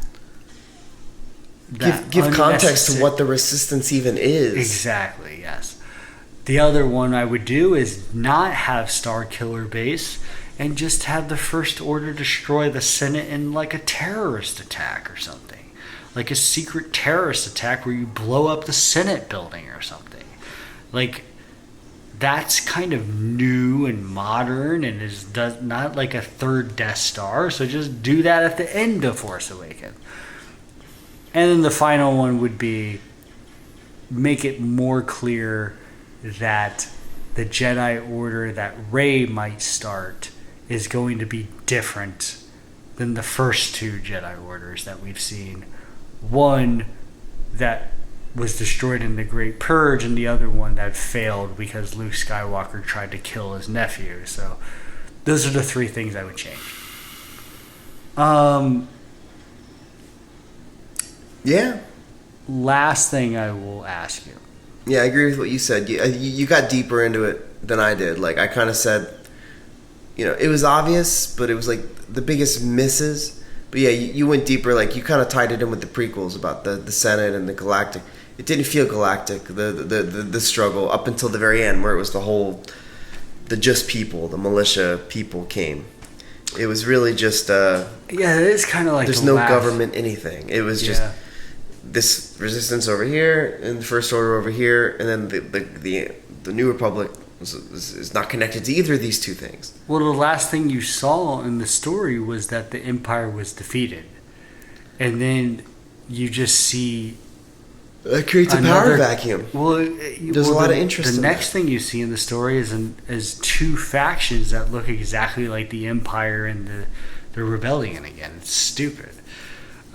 So that one little context scene of why the New Republic didn't take the First Order seriously would have done wonders for making it a different conflict. Okay, last thing is, how do you think the sequel trilogy will be remembered 10 years from now or 20 years from now? As a hiccup. You think so? Yeah. I think there's much better stuff in the works already. It's probably already written. The Clone Wars set the backdrop. It gave like a foundation of lore that's gonna just be built upon from here on out. As flawed as there's flaws there in Rebels, there's flaws, but it's a very ornate, fleshed out storylines, and it's just well executed, and it takes chances, and which means it'll build the story. It's not going to rehash the story. It's going to take chances while also honoring the old. They're going to bridge that gap. At least that's what they're trying to do. We'll see if they pull it off, but I think Star Wars is in good hands, and it's going to be moving. They lost money, so they want that money back. You don't think there's any chance that, like, the same thing that happened with the prequels, where there's more respect nowadays for the prequels, won't happen for the sequels? It's possible, but they would have to just do something ridiculous. Like, maybe like I just compared Mandalorian to Game of Thrones. They might have to do like a last season Game of Thrones kind of move to get us that far to saying that the sequel trilogy is this great thing. There's things everyone's going to like. You mean the new stuff is going to be that bad? They would have to, or just like the Game of Thrones, it was really good and then it would just fizzled, and it was just such like a tease that it caused a huge backlash. So maybe that, in theory, something like that could cause a reevaluation of the sequel trilogy, but like I said, there's a lot of good things about it, and people notice those good things. But as far as a trilogy, they're movies by themselves. They're decent, and some are better than others. And like Last Jedi, I think is pretty good as a standalone movie. As a trilogy, it just falls flat. Yeah. Well, I think the reason why the prequels are being more reevaluated is because the prequels were aimed at a certain generation. I think the sequels suffer because they're aimed at a older generation because of nostalgia reasons, but then they're not, and then they go back and forth on who they're trying to aim the movie towards. But I don't think, other than the fact that my son loves BB-8, that they're really aimed for the young generation of now. I don't think they resonate as much with the young generation of today. It's probably as the prequels did with their generation, as the original trilogy did with their generation. They probably hit about the level as like Marvel movies. Yeah, you think? It's not like a soulful, like, it doesn't like stimulate the imagination. Yeah. As much. There's not like a whole universe of things like, oh, what's this? What's that? You know, like, yeah. It's more of just like, oh, that was a fun ride. It was an action movie. Well, we'll have to see in 10 years, I guess, or 20 years. It could always be worse. I mean, it's probably going to happen. But hey, man, after Rise of Skywalker, I was just like, I think I'm kind of done with Star Wars. And then I got into Clone Wars and Mandalorian, and then I decided to get into a Star Wars podcast. Well, there you go. So they're always going to pull you right back in. I think it's going to be good. I think they figured it out. All right. Well, we've been talking for quite a long time. No shame, just long form. Sequel, trilogy, retrospective. Fode and Bede gave you our thoughts. Lots of thoughts. Lots of thoughts. Hope you liked them. We will tune in for our next podcast, Controversial Subjects. Controversial things. It's happening. It's happening. Good night.